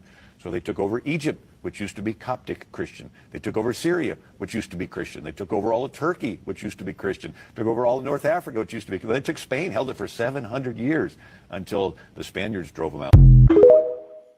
There you go. Well, That's there it you in a go. nutshell. That is it. Oh, yeah. That is 100% what they do, and they have been doing it. But see, for some reason, we don't like looking into our past, into the history of our country, the mistakes that we've already made, and try not to make them again. You know what I mean? It's shocking to me how many people just go, well, I have someone living in my neighborhood and they're perfectly fine. I said, yeah, until their imam tells them it's time to it's a caliphate. It's time to take care of business. You will no longer be someone they can talk to or have anything to do with. They'll probably kill you. And I show them videos and stuff and show them a guy walking his dog, and they hate dogs. Dogs are unclean and horrible. They hate them. So they they're called that guy. haram. Yeah. They killed this guy. He was walking his dog in their little area of the street. This is in London though, but I'm just saying it's happening here. Like dads beating their daughters almost to death, or killing their kids because they won't marry who they want them to marry, or they're wearing the wrong clothes or whatever it is, because that's Sharia law. But the thing is, this one guy, I shared this video 50 times at least, showing people what's going on in London. This guy's walking his dog. It's on camera. There's cameras everywhere. Stabbings are up. Yeah, he got stabbed 40 times. Wow. But this one guy killed him, and then they killed the dog too. But they did it because he was walking a dog in their neighborhood, in their presence. And they come and they grab mothers and daughters together and beat the shit out of them and rape them and stuff. And they say, when they go to court, they just say, well, we're allowed to do that in our country. So they get a slap on the wrist. But what about the daughter and the mother? Where's their rights? That's what I'm talking about. We're becoming complacent to where, oh, well, we have to look the other way and treat them better. Why? They're not treating us better. No. They're not going to assimilate. So why should I? Right. Why should I put up with their shit? What they did for centuries. Church, I don't bother them. What they tried to do for centuries by force, they're now doing through contrition. Rev says, yep, the link Janet posted doesn't show up on incognito chat even. What does that mean? I don't know what that means, but I do want you to send me that link on X because I can't, I actually went through Foxfire and. Yeah, I'm going to put it on private chat right here. Well, that doesn't help me. You'll have to give it to me on X because I can't. It's complicated right now. Here's something else. Here's something else that's pretty interesting, Janet. If you have a chance, you can take a look at it later. I sent you something over on Twitter. It really gives you the full breakdown about the whole Islam cult. How it was created 1,400 years ago from a warmonger. It's really interesting stuff to listen to. Yeah. Okay, well, I'm sharing this. If more people just heard the history, maybe we wouldn't repeat it, especially young. The thing is, the sad truth is, someone like me approaches someone in the wrong neighborhood that's liberal or whatever, and I give them some information. They're going to say, oh, it's AI, it's propaganda. Yeah. She's a Nazi. 40 years ago when I was in college, a big thing was they come over on visas, right? They get their education, they go back home. At the same time, they're grooming my high school graduate people, whatever, young people, right? Marry me, come over here, lap of luxury. No, they get them over there. Boom, you're in the culture, and you're not leaving. Devil Flyer. Hey, buddy, Rex. I got you. I pulled the thing out to Janet and I sent it over here on Twitter. Thank you. I sent it over here on Twitter, so you're covered. Thank you. Okay. I'm sharing my Twitter link in the chat right now, and I'm gonna also share both of you guys' YouTube and Twitter links in the chat real quick. You want my social security number? I'm just asking. No. No, I am not interested. And that's another thing that people will call your house and say, oh, if you give me your social security number and this, that, and the other, and people do it. Mm-hmm. That's another thing that's, that's what I was telling somebody, even on this app or anything, if somebody sends me a link and I am suspicious of it, I'll just go to another app and I'll type it in. Because I don't click on links, and especially not in apps, because that's the government right now needs to act like America is an 80-year-old woman. She ain't giving no milk. Okay, I'm sorry. Really, the tea is dried up. There's nothing for you. Come back 50 years from now, whatever. Maybe that would be great. But the fact that our borders are closed right now, Trump was ecstatic. Right. That one thing saying not a single person got across the border. So I'm proud of that. But here is another interview that I wanted to share with you. Wait, you just said two things. I got only two, and this is three. I was counting. Oh, no. So we got 3 minutes. Let's go for it. How dare you use that racist myth? You're supposed to subtract. Haven't you learned anything? This is my last thing I wanted to share, but I think it's really important. It's only a little bit long, but here we go. Because if they arrest the drug dealers, the drug zombies leave. So they know who the drug dealers are. They don't arrest them on purpose, because otherwise the drug zombies would leave, and they would stop getting money from the state of California and from all the charities. Wait a minute. So you say it's dark, man. Is that real? So they're in coordination with law enforcement on this? Yeah. So how do they have those meetings? They're all in cahoots. Well, when you find this, it's like such. This is a diabolical scam. And San Francisco has got this tax, this gross receipts tax, which it's not even on revenue; it's on all transactions, which is why Stripe and Square and a whole bunch of financial companies had to move out of San Francisco because it wasn't a tax on revenue, it's a tax on transactions. So if you do like, trillions of dollars transactions, not revenue, you're taxed on any money going through the system in San Francisco. Like Jack Dorsey pointed this out, and they said like, look, that they had to move Square from San Francisco to Oakland, I think. Stripe had to move from San Francisco to South San Francisco, a different city. And that money goes to the homeless industrial complex, that tax that was passed. So there's billions of dollars that go, as you pointed out, billions of dollars every year that go to these non-governmental organizations that are funded by the state. Like it's not clear how to turn this off. It's a self-licking ice cream cone situation. So they get this money. The money is proportionate to the number of homeless people or number of drug zombies, essentially. So they try to keep that. They try to actually increase, because that like in some cases, like it's somebody did an analysis. When you add up all the money that's flowing, they're getting close to $1 million per homeless per drug zombie. It's like $900,000, something like some crazy amount of money is going to these organizations. So so they want to keep people just barely alive. They need to keep them in the area so they get the revenue. So that's why, like I said, they don't arrest the drug dealers, because otherwise the drug zombies would leave. But they don't want to have too much.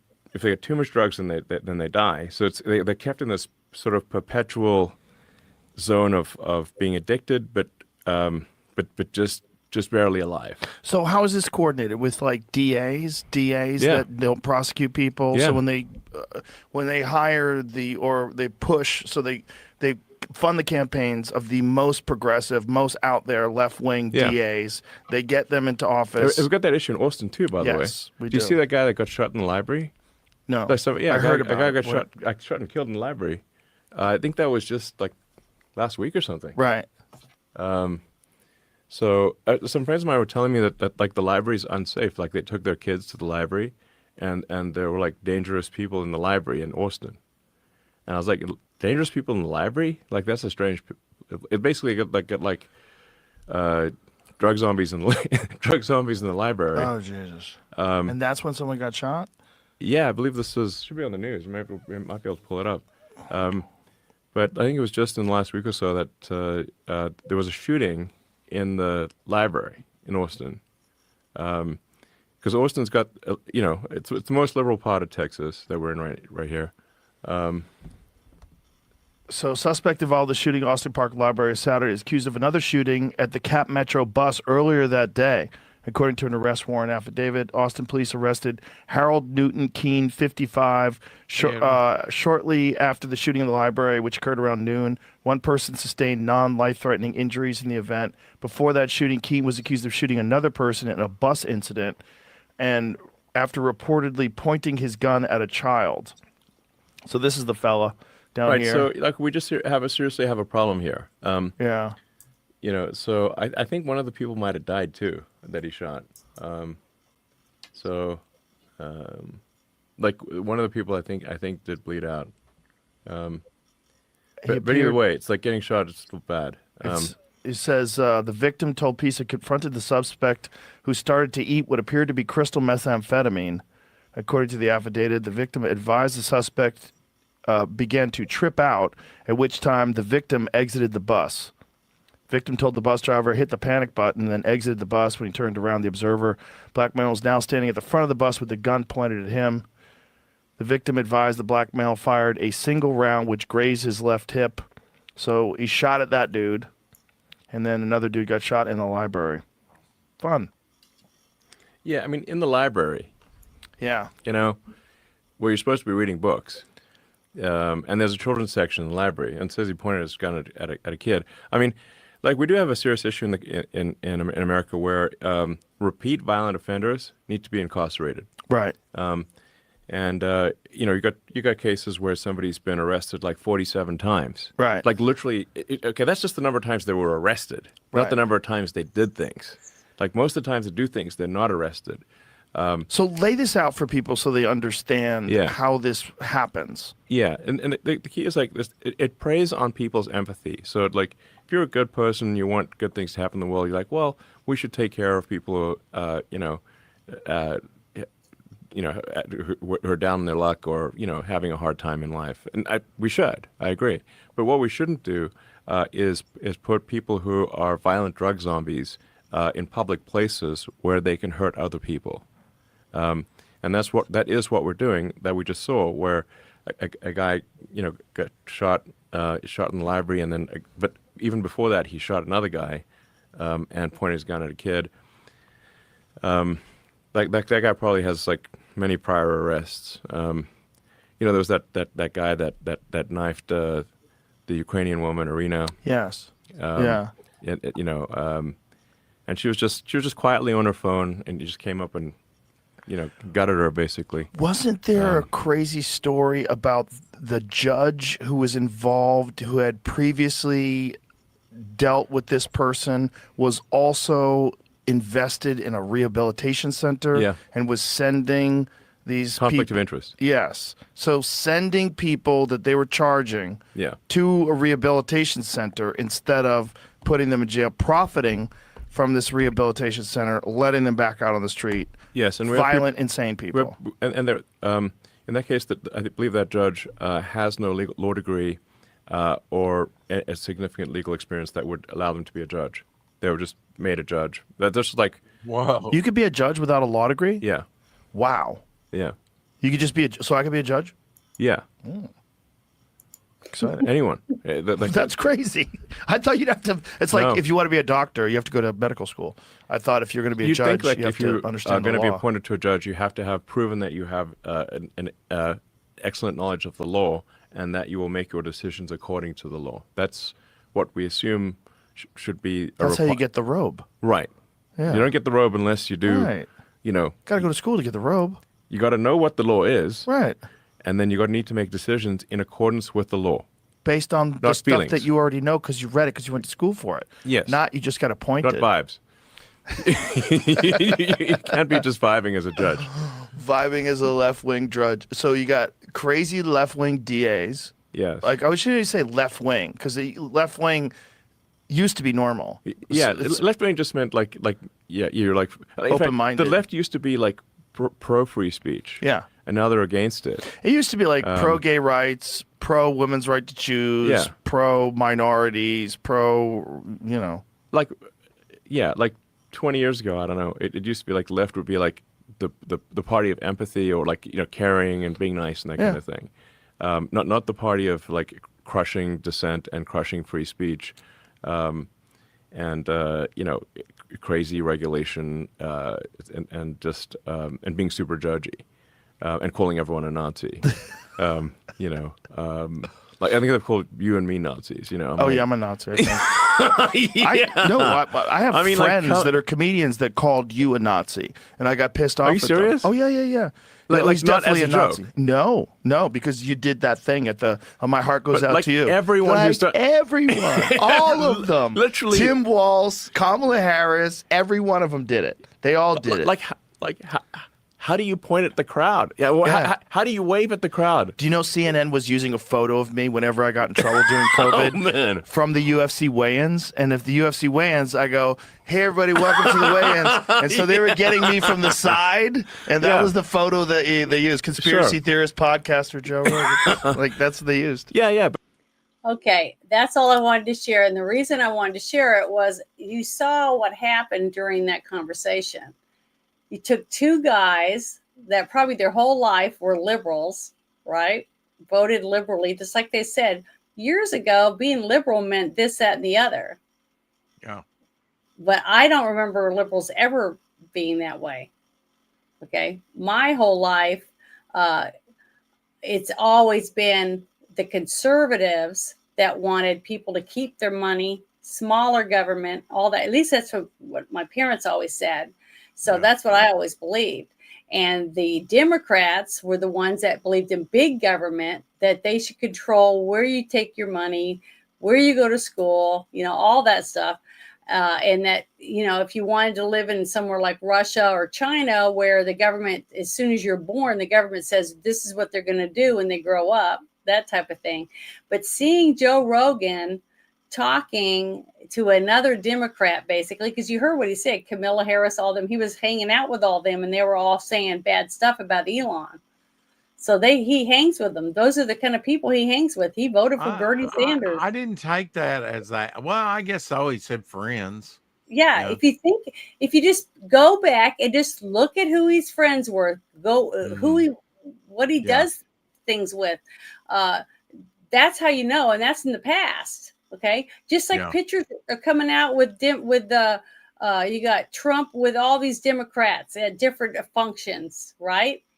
Donating to Democrats. Okay, so I'm not saying anything wrong about being a Democrat, but what I'm saying is to see this arc happen right in front of us about how they went from being buddy with all these liberals, and all of a sudden they're being called Nazis simply because they made a few changes in their life to try to get rid of corruption. That's all they're talking about. Getting rid of crooked people, and now they're the Nazis. So in a way, it's like been a learning lesson for the whole country. If your eyes are open, you're paying attention, and you unplug from the matrix for just a little while and look around and see what's going on, what reality is. I ain't got to get out of my comfort zone. Oh. Yeah, but then you find out the truth, and that's what's so funny to watch them. That's why I watch some of these. I told you I really don't like him that much. I don't know if I trust him or not, simply because if I could go in there and pull a lever for someone that I know is a communist and wants that for everyone, I just don't think I could ever trust him. I just won't. So I just stand back and watch people like that, but I wouldn't put all my eggs in his basket. Well, what they call moderate Democrats or JFK Democrats, or even in the state here, we used to be all my life blue state Democrat. Drove me crazy. I was the only Republican in my household, always have been since Nixon. I don't know why. I just have. It made sense. To me, it's common and sense. You don't have that in the party. It's been radicalized, and it was bad enough to begin with. Tear down the Democratic history of the racism and the Jim Crow and all this. They were, at Madison Square Garden in the 1920s, the Ku Klux Klan was at their convention. It's crazy. Have Hillary Clinton on a parade float in New York with one of the guys that used to be the leader of the Ku Klux Klan, and she said, "He's my mentor." Was that guy Bird? Yeah, Bird. That was his name. And he was like a congressman or a senator or something, but he was the was the Grand Kleagle. Yeah, the Grand Poobah or whatever you call it. And it's our own former governor Forbes, I think, here in Arkansas. And Clinton was buddy with him, and he was I was telling people in Arkansas, they're going, "I'm voting for the man with the plan," because they were saying they were voting for Bill Clinton. I'm like, why? I go, they hate black people. These people are racist as hell. And the thing, one of the best things for the Ku Klux Klan was drying up on the vine in many states. In fact, I know one guy that came to Jesus that said they have dissolved their charter in Arkansas because lack of participation in this one area. But when you got Obama up there, and the anointing head, flows from the head down, he points it out and says the visionary, the great unifier, right, divides everything. You need to hate this because this person's white or this black or whatever. We were fine in the 80s and 90s, and now we've taken a step back thanks to the great unifier. He had such an opportunity and blew it. Yeah, and it was all by design. Bill Clinton and Hillary Clinton, they wasn't even an American citizen. He was president. They're just That's disgusting. how bad things have gotten. They're disgusting. I can't. If you think Barack Obama was a citizen, you're No, deluded. I don't Well, what is that state? There was one that just came out pretty recently where this guy, I can't remember if it was a mayor or governor or whatever, this guy got elected to. He openly admitted he's not even an American citizen, that he's illegal. And prior to him getting voted in office, he had voted in a whole bunch of elections as an illegal, like coming right out and saying it. Like, and this is one of the gripes I have with some of the things going on with what they're doing with illegals. And why are we not cracking down on these people too? Why are we not getting rid of these people? They need to go, especially if they're holding offices in this country, because that is antithetical to the Constitution. That amounts to treason. But yeah, exactly. But it's just kind of like that former conversation that she just played. There's strings. You pull on this string, it's attached here, here, and here. We can't have that because that's our voting block. It's a house of cards, and you start pulling on it, and it's all going to collapse. And they're not going to let that happen. That's why they tried to kill Trump already a couple of times. Yeah. Because they knew that what he was going to do, because he told them what he was going to do. And they didn't want that. They're still trying to get rid of them. I really, really do believe that. But you two go ahead and tell everybody what's going on your channels and stuff before we leave. Yeah, I'll let Tommy go first. Oh, okay. Hey, everybody. Tommy and the Guinea Pig Collective. And yes, I do have pigs, in case you're going to ask. That question does still come up to this day. Basically, what I do is I do a lot of toy reviews. I have like little battle bots with the Hexbug battle bot fights. And of course, we got the guinea pigs. The guinea pigs take front and center in almost everything I do. Every Thursday at 8:30 p.m. Eastern on my channel and my buddy Vinny Arts, we do a big toy show where we talk about some of the latest things that we picked up, and we give you honest reviews of them. We don't give you the watered down version that some people get when they actually get product for free for some of these companies. Though we give you an honest review of whether or not it's worth it and what we think it should be rated at. And we just have a lot of fun while everybody else is usually miserable watching shows they can't stand and stuff like that. But yeah, if you haven't, remember, subscribe to everybody on the panel. It's not going to cost you a thing. Thank you for being here. You could have spent your time anywhere. Remember, never let anybody tell you what you can and can't say, what you should or should not think, because your silence, compliance gives consent. Thank you, Janet, and thank you, Rex. I am skeptical. That sounds rehearsed. He's got that down pat. And don't call me James. Anyway, yes. I cover a little bit of everything. We got kind of a variety show daily on YouTube at 4 Central, called the 4 o'clock shadow. We've done over 1,280. We're approaching 1,300 episodes. It racks up after a while, when you do it daily. Yay! I just turned 60 and I'm off my chain, and off my meds probably. Anyway, we just got in today printed cards for the campaign. Got a campaign up on Fund My Comic right now. Devil Flyer, go check it out. It's a variety of stuff. I've got new art that will be dropping and available to buy on the campaign here pretty soon. Just have to get it up there. Some mine, some Ryan James here, others. Just having fun daily on YouTube. And I wish we would hold people accountable for their actions, definitely. If we would do that and be more self-reliant, we'll make it through it. But it starts at a local level. Local and states about all we have, and it's going to take convention of states. Congress is not going to finish. I feel like Congress is not capable of fixing itself. And a lot of it's the string thing, just like you were saying. It's going to take a convention of states, and that's possible. If local people demand it in their states, and we've already got some states on board with that, we could turn this boat around. But even then, we're going to have to do damage control and be bailing water at the same time. It's going to take a long time. It took us a century or over a century to get into this mess. It won't be our lifetimes when we see it fixed, if ever. But we're starting. But the solution starts today. Absolutely. Yeah, all God gives us is now. He's the God of now. That's right. Yeah. But thank you guys for joining me. And tomorrow I'll be playing. It's like Pathfinder on Bruce's channel with our higher players. I guess I'm new to it. I'm not as good as some of the other ones, but it's a dice. We roll the dice and we do all the stuff.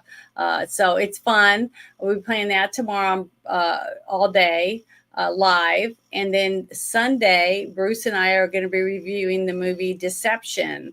I can't remember I think it's Ian McGregor and Hugh Jackman movie. I've never seen it. So if you want to watch the movie, you can join me on Discord, on my Discord, and we'll watch the movie and then we'll do the review afterward.